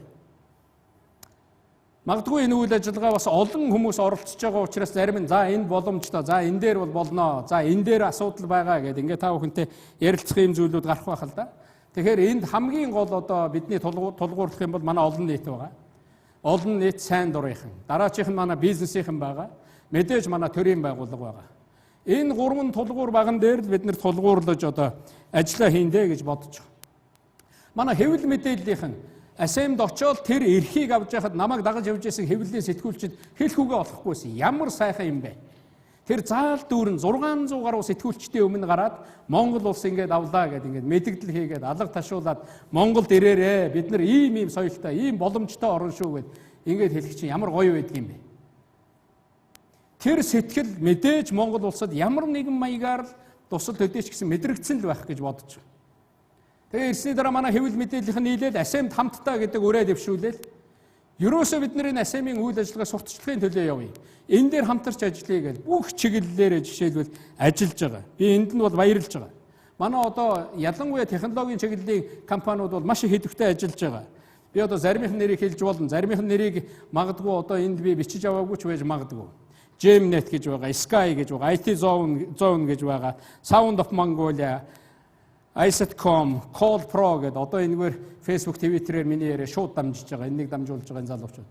Ингээд бүгдээрээ үйлчилгээгээ хандивлаад нэг бол одоо хөнгөлтэй үнээр үзүүлээд ингээд хамтарч ажиллая гэж орж байгаа. Би бодож байгаа энэ улсуудын нэрийг, энэ аж ахуйн нэгжүүдийн нэрийг тэр АСЕМ-ийн хэвлэлийн төв гэдэг ингээд гарна. Тэр хэвлэлийн төвийн хан дээр жирэтл ингээд сайхан бичих хэрэгтэй. Бүр харуулад дэлхийн нийтэд тэр 50 хэдэн оронд энэ Монгол улсад Оросын холбооны улсын ерөнхийлөгч ирж гэн, Германы канцлер ирж гэн, Японы ерөнхий сайд ирж гэн гэдэг бол дэлхийн мэдээлэл болдог. Та нар өөрсдөө харж байгаа биз дээ. Тэнд болж байгаа нэг хурал, тэнд болж байгаа нэг үйл ажиллагаа, тэнд болж байгаа нэг мэдээллийг л манай хэвлэлүүд бичдэг шүү дээ. Яг л адилхан байхгүй. Дэлхийгээр нэг Монгол гэдэг энэ л нэр явах болно. Тэрний цаана ийм чадвартай юм байна, ийм хүмүүс байдаг юм байна. Ингэж монголчин зохион байгуулдаг юм байна. Ингэж хамтарч ажиллаж чаддаг юм байна гэдэг. Үзүүлэх гэснийг л хүн хардаг байхгүй. Бид нэр сайн юмаа л үзүүлье. Мэдээж харсан хүнд харагдах л байх. Тэгэхээр энэ чиглэлээр ингэж ажиллая. Би нэг та нар энд зүгээр юм байгаа бол жижигхэн юм. Airbnb гэж. Энэ одоо жишээлбэл бид нар ингээд зочд буудлын тухай ажлын хэсгийн хурал хийгээд ярьж байхад л за эн чин маш олон хүн ирэх юм байна шүү дээ. 4-5 мянган хүн ирэх нэ. Манай зочд буудлын одоо за стандарт нийцэх хэмжээний буудал бол нэг 3 мянган хүн хавцаал байна шүү дээ. Сайжруулаад гээд ингэж ярьж. Тэгтлийн дэлхийд даяар энэ air гэдэг энэ агаар гэдэг үгийг тэгээд BNB гэдэг та нар одоо орой буцаж очиод хийгээд үзээрэй. Энэ бол хүн одоо амьдрах дэлхийд даяар байдаг сүлжээ. Тэгсэн би энэ сүлжээ рүү ороод харсан миний хамгийн одоо сайхан сэтгэл төрсөн юм бол нэлээд хэдэн гэр зүгээр айл хаягаа оруулсан байна шүү дээ. $5 гэртээ байлгана гэдэг. Нэг илүү гэртээ тэгээ байлгах нь л дээ. Гэхдээ бид нар энэ тентхийн хурал чуулганд явж байхад үн мөнгө янз бүрийн юмнасаа болоод айлын байранд л очиод байдаг шүү дээ. Та бүхэн мэдж байгаа. Зүгээр л хөдөө явлаа. Би 7 хоногт асемийн үеэр 7 хоногт манайх яваад өгнө. За ийм юм та. Нэг зочд буудалд ирээд байрлах биш, айлд ирээд байрлах чинь айгүй сонирн байдаг байхгүй. Хэвлэл мэдээллийн байгууллага 5 хүн ирлээ, тавуулаа нэг айлын байшинд. Гэрт амьдрыг үл гэрт. Мэдээж энэ тодорхой тойрог, тодорхой хэсгүүд зарлагдах байх л да. Зөвхөн та нар ингээд дэлхийн хэмжээний энэ сүлжээнд орчихтол Монгол руу гэж явж байгаа жуулчин ирээл орно. Та нарт ганцхан юм асууж байгаа. Одоо тэр зарим нь интернет рүүгээ орж явах шиг байна. Ороход имэйлийн хаягийг чинь асууна. Тэгэл болоо. Имэйлийн хаягаа оруулаад оруул. Хөөе энэ амьдрал гэдэг юм, бизнес гэдэг юм, шин санаачлаг гэдэг юм, харилцаа холбоо гэдэг юм бол гар утсан дээр чинь хүрээд ирсэн юм а. Таны алган дээр хүрээд ирсэн. Эннийг ашиглаж чадахгүй би миний амьдрал муу байна. Би ёстой одоо ийм байна. Аливын төр юу хийж байгаа ингэж орилд суух бол бас л наад зах нь л одоо юу гэж хэлэх вэ? Тэгэхээр ийм боломж танд байгаа байхгүй юу? Бүгдээрээ л оролцоод хий л да. Бүгдээрээ л оролцоод хий. Энд бүртгүүлчих. Тэр машин унаа гэж ярьж байгаа тодорхой загвар, тодорхой одоо чиглэл, тодорхой өнгөч гэдэг юм уу, тодорхой шаардлага хэлэхдээ бид нар хэдийг нийлүүлнэ, хэдийг явуулна. За ерөөсөө үнэгүй явуулчих. За хөнгөлсөн түрээсээр явуулъя. Мэдээж улс байна. Бид нар бас авах ёстой улсуудаа аваад ингэж явна л да. Гэхдээ бас тодорхой юм ажлууд гарна. Энэ дээр ингэж л хамтарч ажиллах хэрэгтэй. Ингээд бүгдээрээ мэрийгээд хийх юм бол бид нар бол хийч чаднаа гэж би хувьдаа бодож байгаа. Тийм учраас энэ чиглэлээр одоо хийх ажлууд юунууд бол олон байна. За энэ дээр хэн тусалж байна вэ гэж. Би түрүүн хэлсэн. Ерөөсөө АСЕМ-ыг даргалж байгаа улс гол ачаагаа үүрдэг. АСЕМ-ийн гишүүн орнууд тусалдаг. Бид нар АСЕМ-ыг авсан тэр үеэс эхлээл би одоо тодорхой орны төр засгийн тэргүүнүүдтэй тэнд таарлахтаа за АСЕМ-ийн эрхийг авлаа. Танаа одоо туршлага манад хэрэгтэй байна. Танаа тусалцаа хэрэгтэй байна гэж бид нар яриад эхэлсэн. Олон орн дээрээс нь одоо АСЕАН, Европын холбоо гэдэг энэ байгууллагууд бол биднэрт тусалж байгаа. Тийм учраас энэ одоо байгууллагуудад бид нар баярлалаа гэж хэлэх хэрэгтэй. Үргэлжилсэн яриа хэлэлцээрүүд хийгдэж байгаа. Ингээд олонний хүчээр бол бид нар ажлаа бол сайн зохион байгуулж чаднаа гэж бодож байна. За өөр нэг чухал асуудал АСЕМ яаж санхүүжилдэг юм бэ? Яг үүндээ бол АСЕМ санхүүжилт байхгүй. Гишүүнчлийн мөнгө гэж байхгүй. Тийм одоо бүр албан ёсоор төлдөг юм санхүүжилт гэж ерөөсөө байхгүй. Хариуцж байгаа орн хариуцаад ажиллаа хийгээд явдаг. Ийм л бүтц. Үүгээрээ л АСЕМ онцгой. Үүгээрээ л АСЕМ бол чухал байгууллага. Энэ хэлбэрээр нь байлгая гэж үздэг. АСЕМ сан гэж бий л дээ. АСЕМ-ийн сан гэж бий. Сингапур улсад байдгийг. Тэгээд энд бол улс орнууд бол хандвал өгдөг. A, B, C гэдэг. Бас яг хандвын хэмжээ чиглэлийн ерөнхийд нь гаргаад өгсөн байдгийг. Монголыг бол A гэдэг хэсэгт нь оруулсан байдгийг. Энд бол АСЕМ сангийн чиглэлээр ямар үйл ажиллагаа явуулдаг вэ? Иргэдийн хоорондын солилцоо, соёлын солилцоо, оюуны солилцоо, боловсролын солилцоо гэдэг ингээд ажлууд явдаг. Ийм л юм. Дараагийн нэг асуулт манайх төсвөөсөө хичнээн хөрөнгө зарж байна вэ гэж. Гадаад харилцааны яамны одоо төсвүүдээр бид нар суулгаж өгсөн. Ярьсаар байгаа. Бид нар уг нь бол бараг тэр 10 онд аваад төлөвлөөд хий гэж бодож байсан. 10 онд л бид нар 50 тэрбум төгрөг гаргая гэж ярьж байсан улсууд шүү дээ. Тэн дээр нэгч тэрбум төгрөг гаргаж чадаагүй. Одоо АСЕМ гэдгийг 10 оноос хойш авснаас би гадаад яамнаас мэдээ авсан Монгол улс 700 сая төгрөг л зарсан байна. Боддоо. Одоо энэ жил энэ 7 сард АСЕМ-ийн хамгийн гол зардлууд гарна. Өндөр дээд хэмжээний төлөөлөгч ирэхэд наад зах нь 1 дээр нэмэх нь 3, 1 дээр нэмэх нь 5 гээд бид нар тэр хүмүүсийг одоо хүлээж авдаг, зардлын даадаг. Аль ч улс орнд тэгдэг юм аа. Бид нар бас тэр зардлаа зохицуулж явахыг хичээдэг. Ингээд аваад үзэн машин унаа, хоол, унд, үзэн, харна зөндөө олон зүйл бий. Гадаад харилцааны яамны дансан дээр бид нар 21 тэрбум төгрөгөөр суулгаж өгсөн. 21 тэрбум төгрөг. Та нар мэдж байгаа бах. Одоо сонгуул болох гэж байна. Сонгуульд орж байгаа нэг нам л 20 гаруй 30 гаруй тэрбум төгрөгөөр зартсан байдаг шүү дээ. Зөвхөн сонгуулийн ерөнхий хороонд өгсөн үнэн шүү. Цаана хэдэн тэрбум нь үлдсэн байдгийн бүү мэд. Тэр одоо хэвлэх үйлдвэрийн барилга гэдэг нэг дуудлага худалдаагаар худалдагтал 23.1 хэдэн тэрбумч боллоо. Тэрнийг л зархтал бид нэр АСЕМ-ийг зохион байгуулах боломжтой л байхгүй юу уг нь. Тэгэхээр манайхан ийм хардамтгай мөнгнөөс нэг муу яриа гардаг юм л т. Бид нар мэднэ энэ мөнгийг хариуцлагатай зарцуулах ёстой. Мөнгийг ил тод зарцуулах ёстой. Бид энэ чиглэлийг өгж байгаа. Энэ данс нь шилэн байх ёстой. Энэ зарлага орлого нь байх ёстой. Мэдээж аюулгүй байдлын чиглэлээр улс орнуудын энэ чиглэлээр ярьж байгаа хийж байгаа бас ажлууд бий. Энэ бүхэн бол зарлагдаад байдаггүй тийм салбар байдаг. Тэр гадаад яам дээр байгаа тэр 21 тэрбум төгрөг. Тэгээд дээрэс нь улс орнуудаас авж байгаа энэ зээл тусламж. Зээл бол авж байгаа юм байхгүй. Тэгэхээр энэ чиглэлээр ингэж одоо хамтарч ажиллах энэ бүхэн үйл ажиллагаа тайлангууд бол явнаа гэдгийг энэ бас хэлчихэн зөв байх гэж бодож байна. Дараагийн нэг асуудал зочид буудал байр. Одоо энэ бүхнийг барихад төсвөөс мөнгө орсон уу гэж байна. Төсвөөс нэг ч төгрөг ороогүй. Бид нар ярьж байгаа л ерөөсөө л одоо ингээд байр барьгээд ингэх юм бол ер нь төсвийн буудал гэж цөөхөн байдаг. Тэгээ бид нар тэрнийг өөдөн татъя дахиад байр барья, дахиад зочид буудал барья. Бусад улс орнууд бол бүр тосгоноор нь бариад ингээд хийсэн газрууд бий. Монголд бол бид нар ингэх шаардлагагүй л гэж үзсэн. Монгол улс бол ард түмнэрээ нийтээрээ юмаа бүтээдэг улсаа. Түүнээс биш ерөнхийлөгч нь хамгийн том зочид буудлын одоо архитектор болоод зургийг гаргаад 17 удаа очиж үзээд шалгаад бариулдаг биш. Монголын ард түмэн тэр сайн сайхныг өөрсдөө бүтээдэг. Тэр бизнес, тэр хөрөнгө, тэр юмаа, тэр аж ахуйн нэгжүүд нь өөрсдөө бүтээдэг юм, бий болгодог юм. Ийм учраас бид нар бизнестэй итгэх ёстой. Өөрийнхөө бий болж байгаа тэр дэд бүтцтэй итгэх ёстой. Тэгээд тэнд ярьж байгаа за дэмжлэг үзүүлээ. Дэмжлэг нь юу байх юм? Мэдээж зээл. Тэр банкнаас л зээл аав. Тэртээ төр дэмжсэн дэмжээгүй нөгөө буудлууд зээл аваад явж байгаа. Тэгээд төрөөс уг нь ярьж байгаад тэр зээлийнх нь хүүг болж игэл бууруулъя л да. Тэр хөгжлийн банкн дээр 4% гарч ийн. Тэр хавьд л аваачиж ингэж ярил л да гэж ярьж байгаад.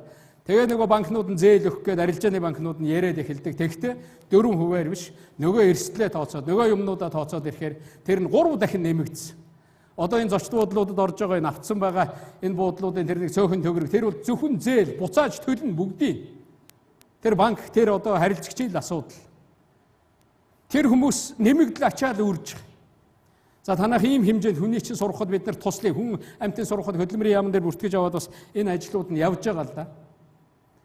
Олон зуун тэрбум төгрөг гаргаад төсвөө саяад эргэж авахгүй юм ерөөсөө байхгүй. Бүр доотлын зээлийн хүн 14% хүүтэй байна шүү дээ. Зарим буудлууд нь за одоо энэ зээлийн хугацаа чинь их хэцүү байна. 6 жил болгож өгөөч гэж гуйсан доотлол нь. Тэгэхэд өнөөдөр 3 жилээр өгч байгаа шүү дээ. Хугацаа нь 2 жилээр багассан. Ярьжсэнээс хүүн 3 дахин нэмэгдсэн. Бид нар энэ бизнес эрхэлж байгаа, юм хийж байгаа, энэний төлөө зүтгэж байгаа хүмүүсээ шүүмжлэх биш, энэ хүмүүст бид нар баярлалаа гэж хэлэх хэрэгтэй. Энэ Монголын нэр төр, энэ бүхнийг авч гарах гэж байгаа энэ улсуудад бид нар баярлалаа гэж хэлэх хэрэгтэй. Юм хийж байгаа, бүтээж байгаа улсаа дэмжиж хөгжнөө Монгол. Түүнээс биш ерөнхийлөгч нь бүх улс орныхоо өмч хөрөнгийг эзэмшдэг одоо ийм улс Монгол биш ээ.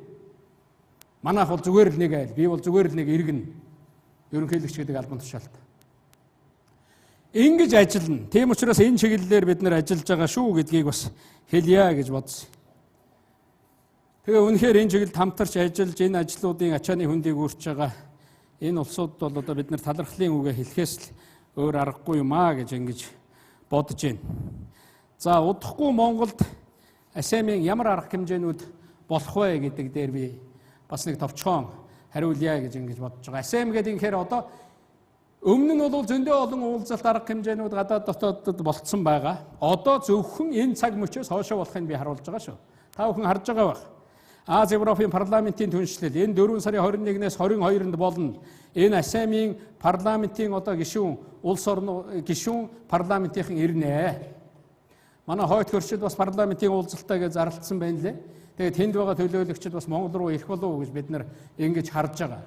Энэ нөгөө хууль тогтоогч чинь ирж одоо тэдэнд тулгамддаг асуудал, тэр улс орнуудынхаа асуудлыг энд ярилцсанаа. Ахлах албан тушаалтнуудын уулзалт гэж байдаг. Одоо энэ баримт бичгэн дээр ажиллаж байгаа. Энэ АСЕМ-с одоо энэ тэр ахлах албан тушаалтнууд тэр хүмүүсийн цаана сайд байгаа. Сайдын цаана хариуцсан ерөнхий сайд ерөнхийлөгч гэж байж байгаа шүү дээ. Тэр SMS гарах гэж байгаа, тэр тунхаглал дотор манайх ийм асуудал оруулах ёстой. Эннийг оруулаад ир, эннийг гаргана, эннийг ярина гэж сууж байгаа. Эннийг ярьдаг, эннийг хийж байгаа улс учраас эднэр сангийн сайд нарын уулзалт Монголд бас болно. АСЕМ-ийн гишүүн орнуудын сангийн сайд нарын уулзалт 6 сарын 9-өөс 10-ны хооронд. За дээр нь хүнсний аюулгүй байдал, фермерийн сургалт гэж 6 сарын 20-оос 21 энэ хөдөө аж ахуй гэдэг чинь ямар чухал салбар вэ гэдэг. Энэ бол хамгийн чухал. Та бүхэн мэдж байгаа. Үнэхээр Монголд байгаа энэ 50 гаруй сая мал бол одоо бид нар мал гэж хараад байна. Энэ бол 50 гаруй сая 60 орчим сая био үйлдвэр явж байгаа шүү дээ. Яг үндэ бол нэмэх 50 градус, хасах 50 градус, Цельсийн 100 градусын дунд амьдрээд явж байгаа энэ мал, энэ малын арьс шир, энэ малын өснөөс, энэ малын цус, энэ малын мах, энэ малын яс, энэ малын чөмөг, энэ малаас гарч байгаа эгсэн хүртлөөнөөр дэлхийд дээр үнэтэй юм болж байна л. Та бүхэн сонссон байх. Гүүний ихсээр одоо Японд маш өндөр чанарын гоо сайхны бүтээгдэхүүн хийж байна. Одоо тэнд нь хийгээд үйлдвэр нь хүчин чадал нь Монголоос зөөгөөд болохгүй болохоор Монголд ирж байгуулахаар болж байгаа. Нөгөө Японтой чөлөөт худалдааны хэлэлцээрийн ачаал да. Зөвхөн малын ихсээс, гүүний ихс. Тэмээний сүү ухтал чихрийн шижин өвчнийг л эмчлэх бүрэн боломжтой байна шүү дээ. Тэмээний сүү. Тэмээний сүүгээр хийсэн хоолны бэлтгэл. Ямар гайхамшиг байна. Адууны ясны тэр кальц. Одоо энэ ясчлалтын энэ асуудал. Чихрийн шижин гэдэг чинь одоо бараг л 3-1 нь тийм өвчтэй байдаг үстэй дэлхий дээр. Ямар том зах зээл байж байна. Ийм агуу боломж байгаамаа. Би хэлж байгаа тэр хөдөө аж ахуйн хэлэхэд энэ сэдвүүдэд та нар яриарай. Энэ сэдвүүдэд тэр 50 хэдэн орны мэрэгжилтэн тэр хүмүүст хүргээрэй гэж. Ийм учраас энэ АСЕМ чинь энэ хурал чинь Монгол чухал болоод байна. Иргэний чуулга уулзалт. АСЕМ бол дарга нарын байгууллага биш ээ хүмүүсээ. АСЕМ бол улс орнуудын байгууллага, иргэдийн байгууллага. Манайд ч байдаг олон нийтийн байгууллага гэж би, манайд ч идэвхтэй иргэд би, манайд ч одоо бүхэл төрлийн хүмүүс байгаа. Яг тэрэн шиг тэр хүмүүсийн төлөө Монголд ирж чуулнаа. Чуулгахдаа бүр их сонирхолтой. Иргэний байгууллагаас гарсан мэдээлэл, дээр нь парламентын хурлаас гарсан мэдээлэл, бизнесийн чуулганаас гарсан мэдээллийг АСЕМ-ийн дээд хэмжээний хурал дээр тодорхой төлөөлөл орж иж уншдаг шүү дээ. Тэр 53 орны ерөнхий сайд нар сонсгодог. За иргэний байгууллагууд ингэж үзэж гин шүү. Ийм байдлаар шүүмжилттэй хандаж гин шүү. Ийм зүйлийг хийх хэрэгтэй гэж хэлж байна. Бизнесийнхэн ингэж хэлж байна гэл. Залуучуудын уулзалт. АСЕМ модель гэдэг нэг ийм санаачлага явж байгаа. Монгол идэвхтэй оролцож байгаа. Ерөөсөө энэ АСЕМ-ийн бүтцийг дэлхий дээр энэ хоёр твд залуучуудынхаа дунд бий болгоё гэж. Одоо манай залуучууд энэ рүү орох хэрэгтэй. Та нарт Facebook байна, та нарт Twitter байна, та нарт энэ харилцаа холбоо байна. 25 жилийн өмнө гадагшаа ярих гэж ингэж явж байхад төв шуудан дээр очиж бид нар ярьдаг байсан юм аа. 5 номертой утастай айлаас утсын нууж нэг найз руугаа утасдаг байсан юм аа. Даанч энэнийг мэдэхгүй 25хан жил шүү дээ. Өнөөдөр ийм гайхамшигтай боломжийн дэргэд та байж байгаа шүү. Тийм учраас энэ чиглэлээр бол маш их олон ажил явна. Сэтгүүлчдийн дугуй ширээний уулзалт гэж болно. За тэр Ази Европын бизнесийн форум болно. Тэгээд дээд хэмжээний уулзалт. Нөгөө дээд хэмжээний уулзалт гэж яриад байгаа чинь 7 сарын 15, 16-ны өдрүүдэд болно. Эхний төлөөлөгчд 14-нд ирж эхэлнэ. За сэтгүүлчд 13, 14-нд ирж эхэлнэ. Ахлах албан тушаалтан сэтгүүлчд гээд 7 сарын 9, 10-наас ирж эхэлнэ. Ерөөсөө л АСЕМ-ийн хамгийн гол ажлууд 7 сарын 1-ээс эхлээл ундарч өгнө. Чаднаа болно. Ийм олон ажил бидний хүлээж байна. Тийм учраас бидэнд маш их хэмжээний дэмжлэг, маш их хэмжээний хамтын ажиллагаа бидэнд хэрэгтэй байгаа. Хэдэн хүн энэ үйл ажиллагаанд одоо нийтдээ хамрагдах вэ гэсэн ийм асуулт байдаг. Нийтдээ бидний тооцож байгаагаар 4,000-аас 5,000 хүн. Зөвхөн бид нар зочдоо хэлж байгаа шүү. Гадаад улс орнуудаас ирэх. Ирээ гэж байгаа сонирхож байгаа хэвлэл мэдээллийн байгууллагууд 1000 гаруй байна. Хэвлэл мэдээллийн байгууллагын ажилтнууд, шууд сурвалжлах улсууд. За тэгээд тэр 50 гаруй орны өндөр дээд төлөөлөл, тэгээд тэр сайд дарга нар, тэгээд тэр парламентын гишүүд, тэгээд тэр бизнесийн төлөөлөл, ингээл бүгд л явна да. Хоёр хөршөөс ямар төвчний хүмүүс ирэх вэ? 3 талын одоо уулзалт болох уу? Нөгөө Оросын холбооны улс, Монгол улс, бүгд найрамд хятад улсын гэсэн ийм асуулт бас гараад байдаг. Хоёр хөршөөс өмнө нь намайг Миланд очиж байхад Оросын холбооны улсаас Путин ерөнхийлөгчдөнд оролцож байсан. Бүгд найрамд хятад улсаас ерөнхий сайд нь оролцож байсан. Энэ төвшөнд л ирэх болов. Бид нар ер нь бас хоёр талаас ингээд ирвэл хэрвээ Монголд нөгөө 3 талынхаа уулзалтыг хийж болохын дээд хэмжээний гэж бас ярьж байгаа. Гэхдээ энэ жил Ташкент, Чанхан хамтын ажиллагааны байгууллагын дээд хэмжээний уулзалт болно. Тэр үеэр бас энэ 3 орны төрийн тэргүүнүүд уулзах боломжтой гэж бид нар харж байгаа юм. Ер нь л Миланд ирсэн тэр одоо хэмжээнээс буурахгүй байх гэж ингэж бол найдаж байгаа. Улаанбаатарт бол ХАСЭМ-ийн хурлын сэдв юу вэ гэж. Тэгэхээр аливаа олон улсын хурл бол сэдвтэй байдаг. Энэ сэдв дор хуралддаг. Тэгэхээр Улаанбаатарт бол ХАСЭМ-ийн хурлын бас нэг онцлог байгаа. Би сая хэлсэн энэ ойн хурл. Энэ бол 20 жилийн хурл. Хоёр юм явж байгаа шүү. ХАСЭМ-ийн дээд хэмжээний 11 дахь уулзалт 20 жилийн ой гэж явж байгаа. Монголд очиж ХАСЭМ 20 жилийн ойгоо тэмдэглэнэ. 20 жил бид нэр байгуулагдаад ажиллаа. Одоо цаашаага дараачийн 10 жил, дараачийн 20 жилийнхаа үйл ажиллагааны тухай ярина. Монгол шинчиллийн тухай бид нар дотроо ярьдаг. Одоо энэ хоёр төв энэ дэлхийн нийтийн дэлхийн хүн төрөлхтний өмнө тулгамж байгаа асуудлуудыг шийдэхэд ямар шинчил, ямар үйл явц болох вэ гэдгийг Монголын нийслэлд ирж ярилцах гэж байгаа. Энэ ярилцж байгаа үйл ажиллагаа 2 жил үргэлжилж байна л да. Гэхдээ шийдэл нь энд гарах юм аа. Тэгэхээр энэ бол их чухал. Тэгж байгаа бид нар бол бодсон. Тэгээд 20 years of ХАСЭМ. A partnership for the future. Юу гэсэн үг вэ гэхээр ХАСЭМ-ийн 20 жил ирээдүйн түншлэл гэсэн ийм л одоо сэдвийг сонгож авч байгаа. Бас бид нар одоо түншүүттэйгээ ярьж байгаа, Европ төр одоо бусад улсуудтай ярьж байгаа. Ерөнхийдөө бол би энэ сэдвийг дэмжиж байх гэж ингэж найдаж байгаа.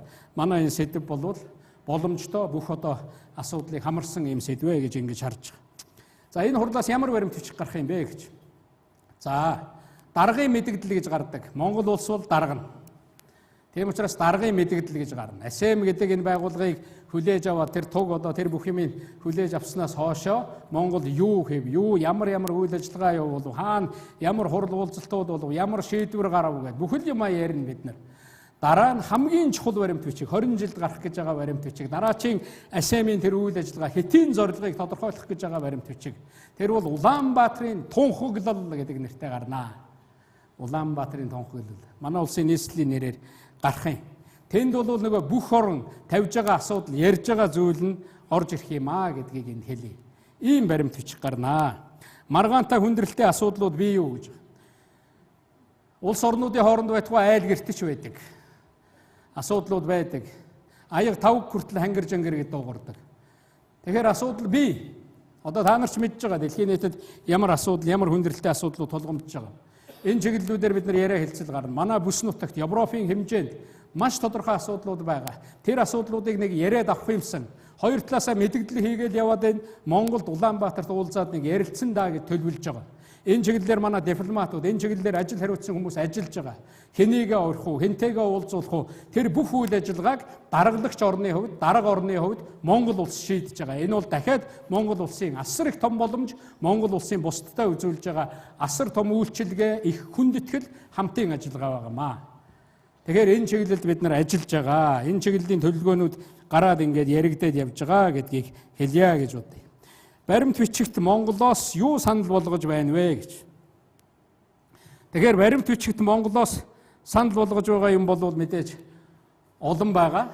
Тэгээ бид нар саяын тэр олон одоо бараг баримт бичигт санал болгоход одоо асуудал олоход бараг олдохооргүй байгаа. Тэгээд 3 асуудал ерөнхийд нь ярьж байгаа гэж ингэж бас хэлж болох юм аа гэж бодож байна.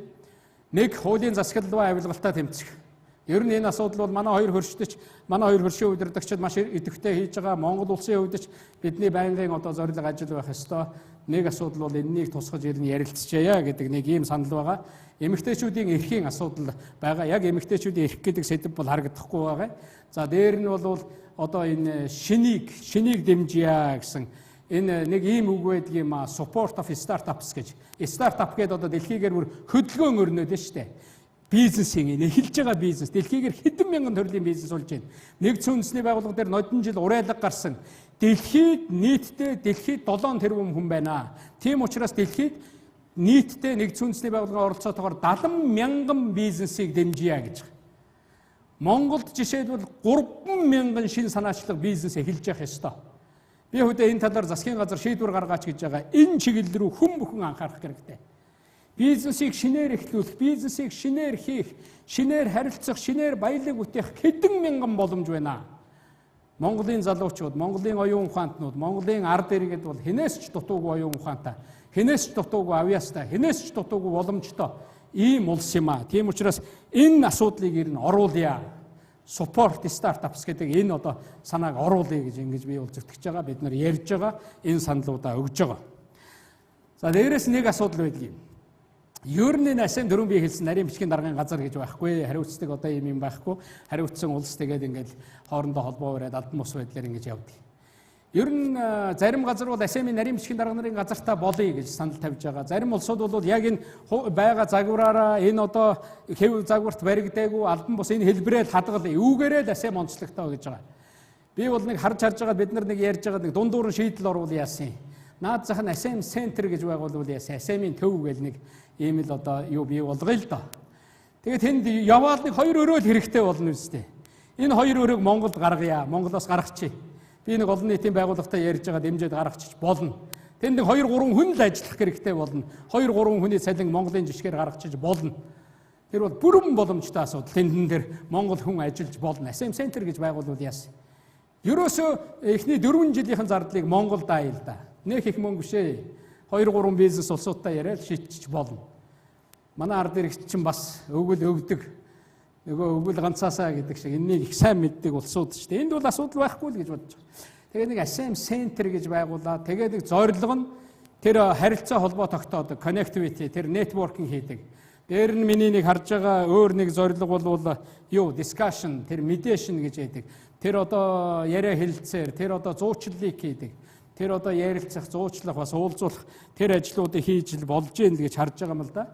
Дээр нь миний нэг бодож байгаа юм бол caring and sharing гэж нэрлээд байгаа юм. Туслах одоо тэгээд хуваалцах гэсэн утгатай үг. Тэ одоо өөр нэг оронд асем хийх гэж байна. Бас л бидний тулгымцсан асуудал тэр оронд л тулгамдах байх. Тэгэл туслын ярилцъя. Бас л энэ сайн туршлага, сайн боломжуудыг түгээе л дээ. Энд нэг Монгол ярил л да. Монголд өөр олон улсыг яг төвлөж байгаа ямар байгууллага байна? Нэгдсэн үндэсний байгууллагын далаад гарцгүй орнуудын think tank гэж бангийн мөн эрэхтэй нэг зарлал явсан. Тэрнээс хойш өөр нэг олон байгууллага байсангүй шүү дээ. Тэгэхээр Монгол бол ингэжээж нөгөө дэлхийн төв, ингэжээж энэ харилцаа, ингэжээж энэ бүс нутгийн олон хүмүүс ирж яадаг юм болно гэж нэг ярьдаг шүү дээ. Энэ хэлье, энэ хийя. Эн чинь бас боломж шүү дээ. Хамгийн гол нь боломжийг зүгээр хүлээгээд залхуураа цуух биш. Боломж харагдах юм бол бариад авч чаддаг. Тэрний хүнд хүргээд итгүүлж чаддаг. Түүнийг хийж чаддаг. Ийм л одоо итгэл, ийм л хүндэтгэл бидэнд хэрэгтэй байгаамаа. Тийм учраас энэ чиглэл дээр нь ажиллавал яасан гэдэг ингээд бид нар ярьж байгаа. Гадаад харилцааны яамдаа бид нар чиглэл өгөөд ажиллаж байгаа. Асемийг Монголд хийж байгааг шүүмжилдэг та юу гэж бодож байна гэж би түрүүн шүүмжлийн тухай ярьсан. Монгол улс нээлттэй ийм улс учраас энэ дээр бол яриад ах хэрэггүй. Монгол бол нэрээ боддог ард түмэн. Бид нар нийтээрээ хийх ёстой энэ ажил дээр бол нэрээ бодноо. Монголчууд бол нэгдэж бүтээх ийм одоо чадвартай ийм ажил гэж байдаг. Энэ бол асем юм аа гэж. Ер нь би хэлдгийг дандаа эвэр хошуулах хэрэггүй. Юмны өө дандаа хараад хэрэггүй. Наад зах нь биенд чинь муу байхгүй. Даралт чинь нэгсэн. Ямар хэрэг вэ? Юмыг сайн талаас нь харж сайхан одоо явах юм бол тархины чинь тэр зөв тал нь илүү хөгжин штэ. Тэгэж харагдана. Монгол зөв сэтгэлтэй үндэстэн байх ёстой. Эерэг мэдээллийн үндэстэн байх ёстой байхгүй. Бидний тухай хүмүүс муу хэлнэ. Бид нар хоорондоо өөр хоорондоо муу хэлнэ. Тэгээ бидний хэн сайн хэлэх юм бэ? Бид нар л болж байгаа бүтэж байгаагаа эхлээд хоорондоо олж хардаг байх хэрэгтэй штэ. Нэг тийм хүмүүс байдаг штэ. Ямар ч найран дээр очисон, эрүүлч байсан, согтууч байсан найр тараадаг. Тийм Монголд бас тийм улсууд бий л дээ. Тийм эрүүлч бай, согтууч бай, ямар нэгэн үйл ажиллагааг, ямар нэгэн амжилт гарах гэж байгаа үйл ажиллагааг цаана хүн хардаг, атаархдаг, жөтөөрхдөг, энэний л нэр, тэрний л юм. Энэ бол монголчуудын нийтийн ололт болно. Монголын ард түмний ололт болно. Хүн бүрийн ололт болно. Тийм Монголын нэр хүндэд хэрэгтэй байхгүй юу? Тэгэхээр ингэж ажиллая. Тэгээ бүгдээрээ хариуцлагатай байя гэж ингэж бодож байгаа. Дээрээс нь би нэг юм хэлье. Бид нар ерөөсөө энэ асемд бэлдэж байгаа үйл ажиллагааг бид нар субботник гэж харахгүй байгаа. Бид нар одоо нүд хуурах ажил гэж харахгүй байгаа. Хотын төлөвлөлт, хотын энэ ажлууд хэдэн 10 жилдээ хоттоо л үлдэнэ. Яг энэ хөрөнгө оруулалт энэ бүх юмыг л ингэж харж байгаа. Энэ зочид буудлууд, энэ одоо боломжууд, энэ нисгуудлын өргөтгөл, энэ олон онгоц сүлээж авж байгаа энэ боломж бүхэн болоод гарч ирнэ. Наад заханд нөгөө нэг Улаанбаатарын эвгүй үнэр гээд нэг ярьдаг үстэй. Энэ үнрээ дараад тэгээд цаашаага тэр Улаанбаатарын цэвэрлэх байгууламжаа одоо хурдан өргөтгөө тэр орчин үеийн стандартад хүргэе л дээ. Нэг хүн энэ тухай бичсэн байсан чинь дор нь асемд баярлалаа гэж бичсэн байсан. Асемд баярлалаа гэж хэлэхдээ олон одоо сэтгэгдлүүд, олон санаанууд улам их гараасаа гэж бодож байна. Асемд баярлж болно. Гэхдээ бид нар Асемд зориулж хийж байгаа юм биш ээ. Монголдөө зориулж хийж байгаа. Эндээс манай залуучууд, манай оюутнууд, манай хүмүүс оролцоод энэ үйл ажиллагаанд оролцоход сураад явдаг байхгүй юу? Жоох юм сураад авах юм бол чамд л үлдэнэ. Бидний аав ээж л тэгж хэлдэг байсан. Чи юм сур, юм мэд, чамд үлднэ гэж. Сурсан юм хүнд үлддэг байхгүй юу? Тийм учраас тэр талаараа бол энэ чухал. Хийсэн юм Монголд үлдэнэ, сурсан юм өөрт чинь үлднэ. Монголын ард түмэнд үлдэнэ. Сайн нэр авах юм бол Монголын ард түмний нэртэй, Монгол улсын нэртэй энэ нэр хурлагдаж одоо байнга явах юм аа гэдгийг хэлье. За бас нэг асуудал гардаг. Хурлын үеэр Улаанбаатарынхан яах юм бэ гэж. Гэхдээ Улаанбаатарынхан байгаагаараа бай. Нэх одоо ийш тийш яв гэж ерөөсөө хэлээд байгаа юм байхгүй. Зарим нь мушгаал одоо гар гэж байна. Хурлын үеэр ерөөсөө бид нар шиг бүгдийг хөөж байгаа юм байна лээ шүү дээ. Хөөсөн юм ерөөсөө байхгүй найзуудаа. Зүгээр л гэр гэртэй. Зүгээр л хийдэг ажлаа хийгээл төлөвлөгөөгөө төлөвлөөл байж. Монголын өөрийнх нь онцлог байгаа. Хэцүү энэ өвлийн 3 сар, хаврын саруудын дараа зум болоо 6 сар гараад нөгөө айраг тарга нисээ зурм тарван гүйцээд ингээд ирэхээр ер нь л хөдөө гарах гэж боддог улсууд шүү дээ.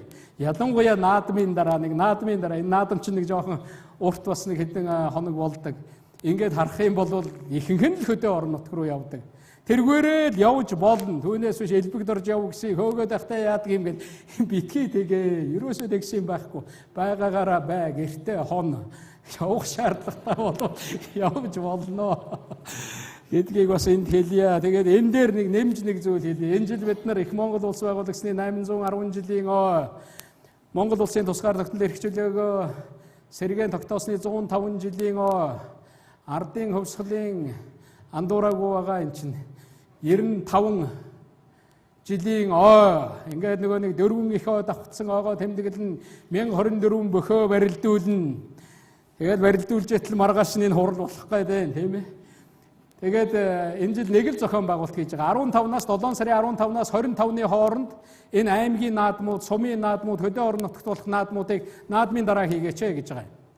15-наас 25-ны хооронд манай Улаанбаатар, манай хөдөө орон нутгаас очиход наадзах нь очиж чадахгүй ажлын цаг зам муутай байдаг бол сумынхаа наадамд ороод, сумын наадам гэдэг чинь хичнээн сайхан билээ. Аймгийнхаа наадамд ороод тэндээ хөгжид цэнгэ, тэндээ байгаа дэд үтс, тэндээ байгаа аялал жуулчлал, тэндээ байгаа бизнесийнхэн бүгдээрээ бэлтгэх хэрэгтэй. Тэнд байгаа төр захиргааны байгууллагууд бэлтгэх хэрэгтэй.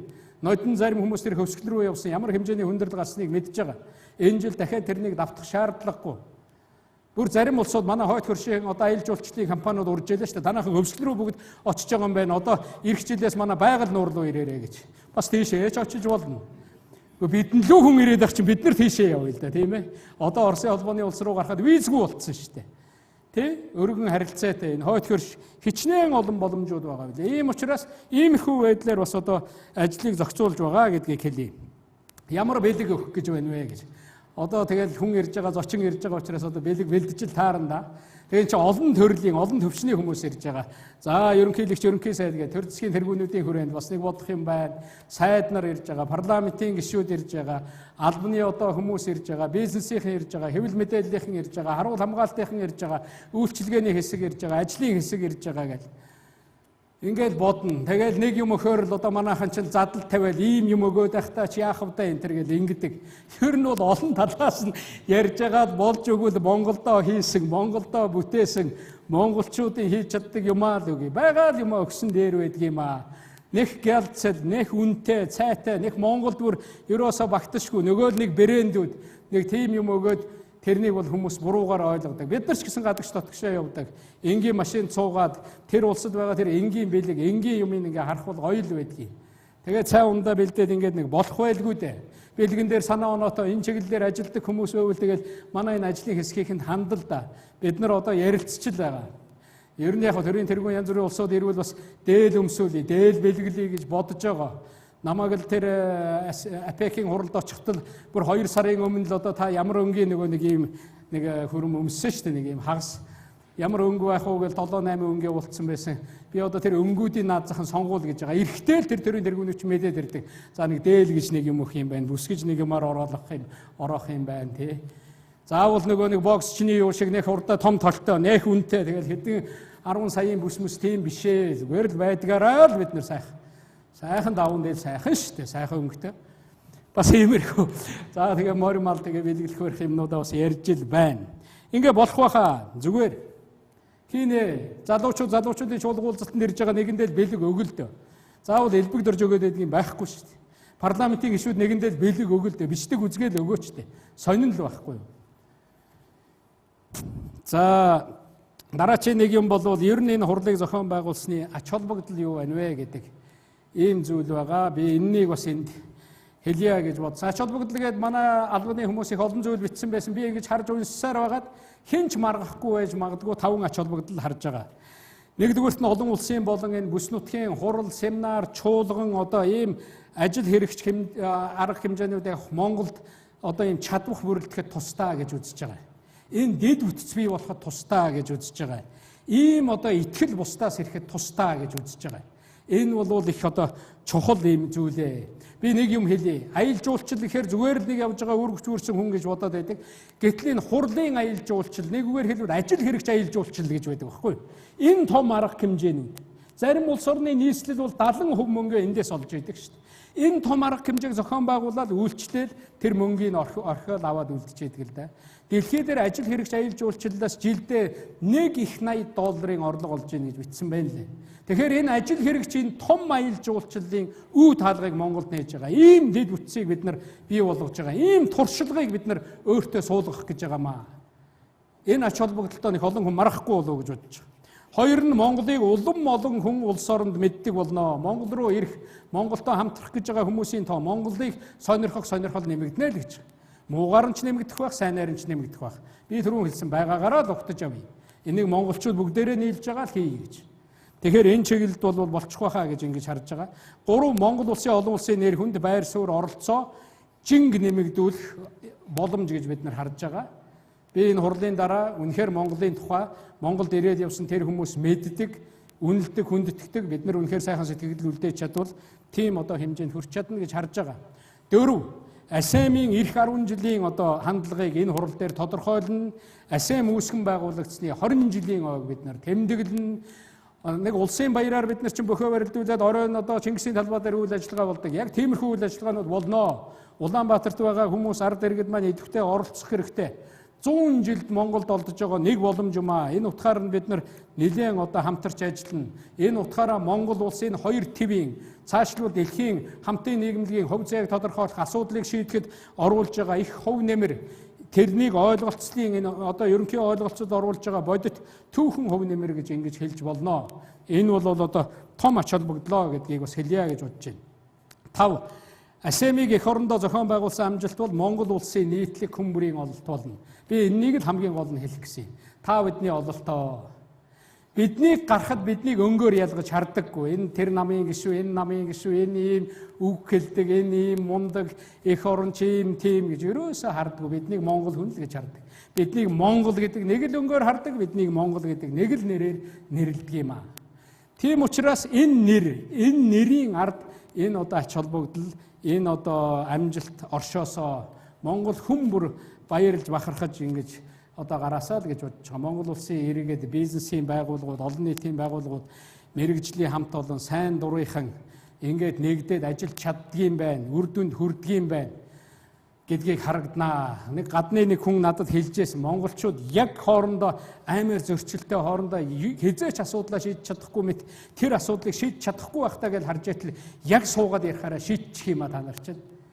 Та нар ямар одоо яаж ингэж шийдэж байна? Амар хэрэлдээд амар л юм болж исэн шүү дээ та нар чинь. Бид нарт суугаад ярьдаг нийтлэг эрх ашиг байна шүү дээ. Бид нарт салдаг эрх ашиг, хэрэлдэг эрх ашиг, зөрчилдөг эрх ашиг гэхэд бид нарт нийлдэг эрх ашиг гэж байна. Энэ дээрээ л хэдүүлээ нийлье. Аливаа нэг олон улсын байгууллага хурал хэлэлцээ янз бүрийн юм болж байхад нэг яриа гардаг шүү дээ. Асуудал шийдэх гэж байхад за эхлээд хэдүүлээ хоорондоо маргаантай асуудлаа болъё. Яг санал нийлж байгаа юмнуудаа эхлээд бичиж. Тэгээд эннийгээ тойруулж ярьж аваад маргаантайгаа тэгэл бие биендээ хэлээд гаргая гэдэг. Яг л адилхан. Тэгэхээр ингэж явах болоо да гэж ингэж л би бодож байгаа юм. Тэгээд энэ үйл ажиллагаа бол ирээдүйд ашгаа өгөх, ирээдүйд ургацаа өгөх ийм үйл ажиллагаа гэж ингэж бодож байгаа. Түрүүн би хэлсэн сурсан юм бол хүнд үлддэг. Хийсэн юм бол тухайн улс оронд үлддэг. Энэ нэр нь үлднэ. Олон жилийн дараа, тэр 100 жилийн дараа үнэхээр энд хүн болж төрснийх тэр үед амьдарч улсууд тэр үед тэр 2016 онд их Монгол улс байгуулагдсан 800 10 жилийн ойгоо монголчууд тэмдэглэж байхдаа 2 твийн ард түмнийг бас уулзуулж чадсан юм шүү гэдэг. Энэ бол бахархалтай юм төвхөлдөх баха гэж ингэж найдаж байна. Тэгээ дээрэс нь заалга таших гэж байгаа бол нэг сайн ташия. Энийг усуул.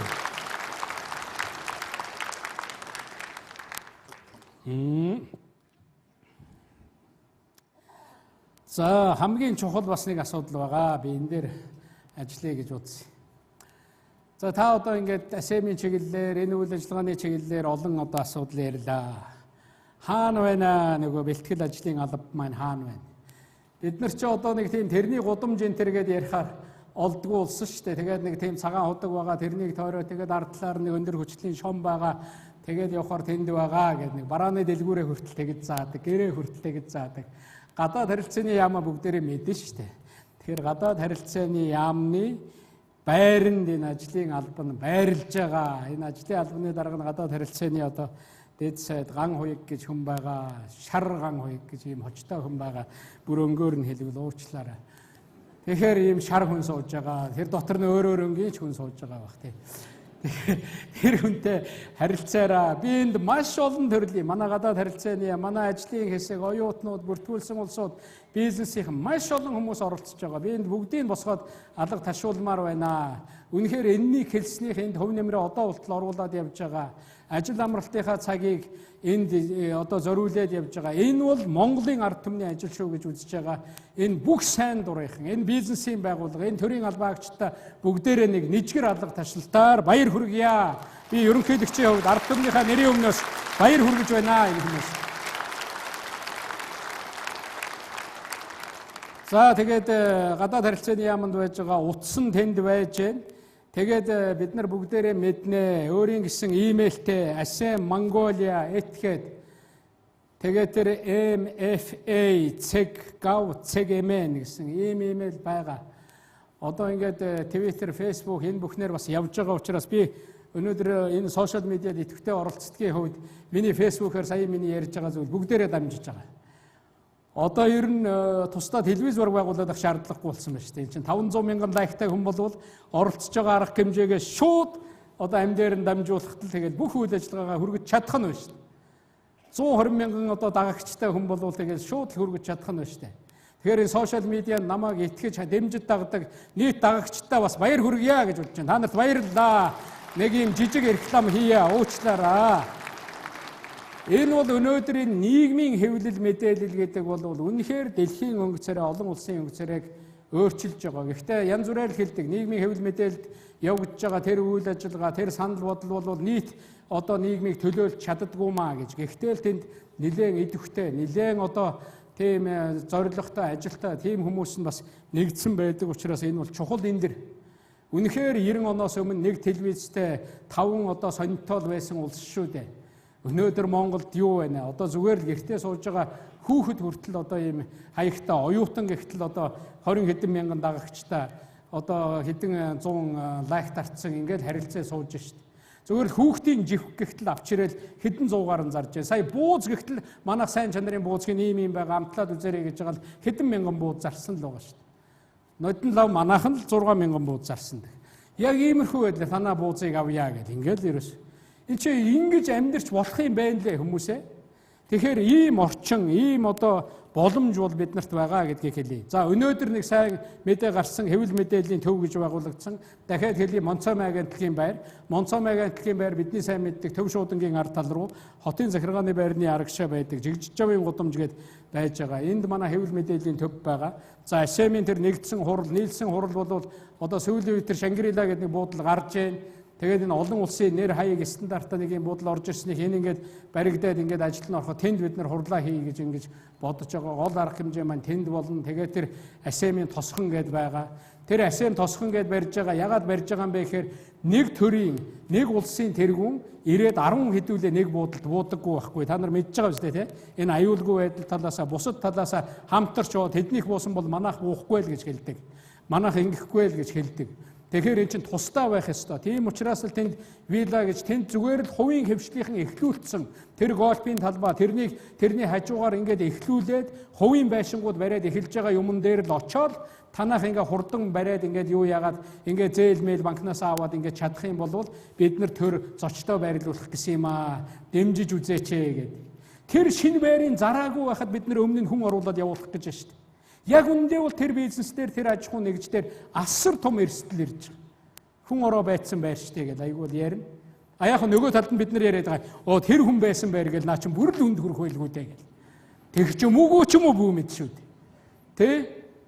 Лавл тэр хөнжлөн тэнд байхгүй байх. Тэгэхээр солихол байх л да олон юм. Тэгэхээр тийм учраас тэнд ингэж байлах юм. Тийм учраас тэрний гадна тэр хоол хийдэг. Одоо би хэлж байгаа. Яг тэр стандартаа тавиад манай хоол хийдэг улсууд тэнд ирээл тэр 50 хэдэн орн 40 хэдэн орны төлөөлөгчд буухтал тэнд л асем болох ёстой. Манайхан бодохоор төрийн ордонд элбэгдэр журт үг гэлээл энэ тэр эхлүүлдэг. Тийм юм ерөөсөө байхгүй. Буула ирээл буула гараад явхад махны үнэртэй. Нөгөө Монголын чинь сайхан хоныг шаардсан. Нөгөө буузаа хийсэн, нөгөө хуушураа хийсэн. Ямар хоол байна. Өөрөөсөө бүгд байж яадаг. Нөгөө эх орны үйлдвэрийн шар айраг нүд чинь тэрүүгээр. Нөгөө хар бор одоо янз бүрийн би ч бас нэг арх дэмжидэггүй хүн. Гэхдээ одоо яах вэ? Ирж байгаа зочид бас хүсвэл гаргаж өгөх хэрэгтэй. Дандаа сүү тулгаа зогсоод байж болохгүй л дээ. Бид нар Монголд бол төсвөөс хатуу арх авахгүй гэж зааж өгсөн болохоос гадныхан ирээд бас арх асуувал гаргахгүй гэж хэлээгүй шүү дээ. Тийм учраас гаргаж ил таарах байх. Тэгэл цаашаа явхаар л нөгөө гоё хувцас, нөгөө л манай энэ одоо үзүүлдэг үзүүлбэрийн тэр бүх л улсууд нөгөө л гоё хэдэн зуун жилийн яг үндэ бол Монголын хувцас ямар учраас Монголын соёл ямар учраас гайхалтай байдгийм бэ гэвэл тэр их гүрнийг тэр их түүхийг бүтээсэн хувцас байхгүй юу. Их гүрэн болоод явж байхад монголчуудын өсний засалтыг хүртэл гадныхан дуурайдаг байсан. Манай цэргүүдийн өсний засалтыг дуурайгаад ингээ хоёр талаараа хусцсан ард талдаа гизэг тавьчихсан байна гэд ингээд явж байгаа. Одоо өнөөдөр зарим нөхдүүд үсээ тэгж засч байгаа шүү дээ. Манайс бол 1000 жилийн өмнө 800 жилийн өмнө тэгж засч явсан. Бидний өмд хувцсыг хүртэл дуурайдаг. Та бүхэн мэднэ үстэй гадны нэг хөх джинс минс гэл юм өмсөх гэл бид нар гүйдэг. Их гүрний бүхэл юмыг дуурайхыг оролддог. Бид нар тийм үндэстэн байсан юм шүү. Тийм ард түмний үр сад, тийм юмыг бүтээсэн улсууд. Бид нар тэрнийг л үзүүлнэ. Ямар хувцастайгаа бид нар үзүүлнэ, ямар хоолтойгоо үзүүлнэ, ямар мортойгоо үзүүлнэ, ямар урлагтайгаа бид нар үзүүлнэ. Тэнд тэр аюулгүй байдал янз бүрийн хамгаалалт харуулгээд янз бүрийн хүндрэлтэй асуудлууд их бий. А гэхдээ тэнд орох шаардлага хангацсан тэр хүмүүс бол орж ирэх байхаа гэж би ингэж бодож байгаа. Тэгээд энд нөгөө сүүлчийн слайдыг тэгэхээр тэгж орж ирж ингэж ажиллах байхаа. Ийм учраас одоо ажиллая гэж бодож байгаа. Дээр нь хамгийн гол юм энэ ASEM-ийн хурлын юу байгаа? ASEM-ийн тэр вебсайтаас гадна би бас дээр нь хэлэх гээд байна. ASEM Mongolia гэдэг энэ Facebook-ийн пэйж байж байгаа. Энэ дээр одоо дагагчтай та энэ лүү одоо орж манай залуучууд үзээрэй. Энэ лүү ороод би нэг юм хэлье. Энэ ажлын хэсгийнх нь би хэлээд байгаа юм. ASEM гэдэг үгээр эхлүүлээл тэр нөгөө мессежт нь мессеж бичилдэ. Би ийм юм аа, ийм боломжтой юм аа, би энд бүртгүүлж гин гэж бич, би ийм бизнес эрхэлдэг, энд чинь оролцож болох уу, ингэхүү гэд манай хүмүүс хариулах хэрэгтэй. Хэтэрхий ирэх юм бол бас хэцүү байж магадгүй. Заавал тэрэнд гомдох хэрэггүй. Явуулаад үз. Дээр нь Twitter хүртэл дотроо одоо мессежтэй зөвхөн тэр харилцаж байгаа хоёр хүн хардаг шүү дээ. Тэгээд дагсан улсуудаа эргүүлээд иймэрхүү байдлаар энэ холбоо хэлхийг ашиглаараа. Тэгээд дээр нь бас би тэр өөрийнхөө Facebook-ыг тавьсан байгаа. Тэр элбэгдэр цахиа гэдэг ингээд орох юм бол Facebook дээр орох юм бол минийх байж байгаа. Тэр лүү ороод ASEM гэдэг нэртэйгээр над руу мессеж өчөх юм бол би ерөнхийд нь онгойлгож үзэх байх. Мэдээж олон арваараа олон зуугаараа ирдэг учраас би бол онгойлгож үзэж чаддаггүй. Гэтэл ASEM гэдэг нэртэй ирэх юм бол би бас онгойлгож үзээд үнэхээр хэрэгтэй юу байх юм бол бас шилжүүлж өгч болно. Twitter дээр ч мөн адилхан шүү дээ. Жиргээ гэж ярьдаг. Тэгээд манайхан вебсайт руу их ордог улсууд тэр одоо 3W-та ASEM11CGMN гэдэг энэ вебсайт байж байгаа. Монголын одоо энэ Монголд энэ апдейтүүд өдөр тутмынхаа энэ үйл ажиллагаануудыг манай ажлын хэсэг их сайн хийх хэрэгтэй. Зарим улсууд манай вебсайтыг шүүмжилж ирсэн. Энэ амьд тэр харилцаануудыг бий болгох хэрэгтэй. Тэр саналуудыг, тэр хэлэлцүүлгүүдийг авдаг байх хэрэгтэй. Монголчууд зөвхөн Монголд амьдарч байгаа юм биш. Манай одоо олон иргэн гадаадад олон улс оронд амьдарч байгаа шүү дээ. Олон хүмүүс Монголыг гэж боддог хүмүүс энэ үйл ажиллагаанд хөв нэмэр оруулъя гэж байгаа. Энэ бүхнийг авцгаая. Бүгдээрээ хийж ижил энэ дундаас одоо энэ том ажлын ард гарнаа гэж ингэж бодож байгаа. Тэгээд хамгийн төгсгөлд нь хэлэхэд тэр 3W-таа бас www гээд aseminfoboard.org гэж байгаа. ceg.org гэж. Энэ бол ASEM-ийн өөрийнх нь вебсайт байгаа. За манай залуучууд хэл устдаа одоо үздэг хардаг энэ ийм улсууд бол энэ лүү ороод бүр үзэх хэрэгтэй. Сая миний өгсөн мэдээлэлээс өөр олон түмэн мэдээлэл байгаа. Заавал энд сууж явах биш. Заавал одоо тэр ажлын хэсгээр дамжина гэх биш. Энэгээр дамжаад тэр ASEM-ийн улс орнуудад хамтарч ажиллах хэрэгтэй. ASEM-ийн улс орнуудад төгссөн манай олон төгсөгчд байгаа. Олон бизнесийнхэн байгаа. Бизнесийнх нь хүрээд ирэхдээ тэрнийг хүлээж ав. Би өөдөө тэгж бодож байгаа. Тийм одоо улсаас ирсэн бизнестэй тэр улсуудын бизнесийг танилцуулъя. Тэр улсын залуучуудыг танилцуулъя. Тийшээ явах гэж байгаа. Тэнд суралцсан тэр хүмүүс нь танилцаад үлдээсэй. Танилтай хүн талын чинэ гэж. Нэг хүнтэй нэрийн хуудасаа солилцоод үлдэхтэл эн чинь бас л том баялаг шүү дээ. Иймэрхүү байдлаар энэ бүхнээс та бүхэн бол одоо сайн сайхан үр дүнтэй гараасаа гэж ингэж одоо чин сэтгэлээсээ бодож байна. Тэгээд өнөөдөр бол эх орончдын баярын өдөр. Тэгээд өнөөдөр энэ ASEM-ийн өдөр гэж үнэхээр одоо 20 жилийн өмнө яг энэ өдөр 3 сарын 1-нд Бангкок хотноо тэр Европын 15, Азийн 10 орн нийлээд хуралдаж исэн энэ өдөр монголчууд ASEM-ийн тухай энэ хоёр твийн энэ одоо үйл ажиллагаа хэрхэн зохион байгуулах тухайгаа ингээд ярилцээд ингээд байж гэн гэдэг сайхан юм аа. 100 жилийн өмнө магадгүй 800 жилийн өмнө бидний өвгдөөс ингэн гэж бодсон бол өнөөдрийн энэ үр хойчтой баярлах байсан байх гэж бодож байгаа. Бид ийм ажил хийж байгаа. Биднийг харж байгаа гэж ингэж бодож байгаа. Бид нар энэ ажлыг нэр төртөө хийх хэрэгтэй, хариуцлагатай хийх хэрэгтэй, бүгдээрээ оролцож хийх хэрэгтэй. Тэгээ Монголынхоо нэр төрийг одоо энэ дэлхийн ертөнцид сайнаар гаргахын төлөө бүгдээрээ хамтарч ажиллая. Та бүхэнд маш их баярлалаа.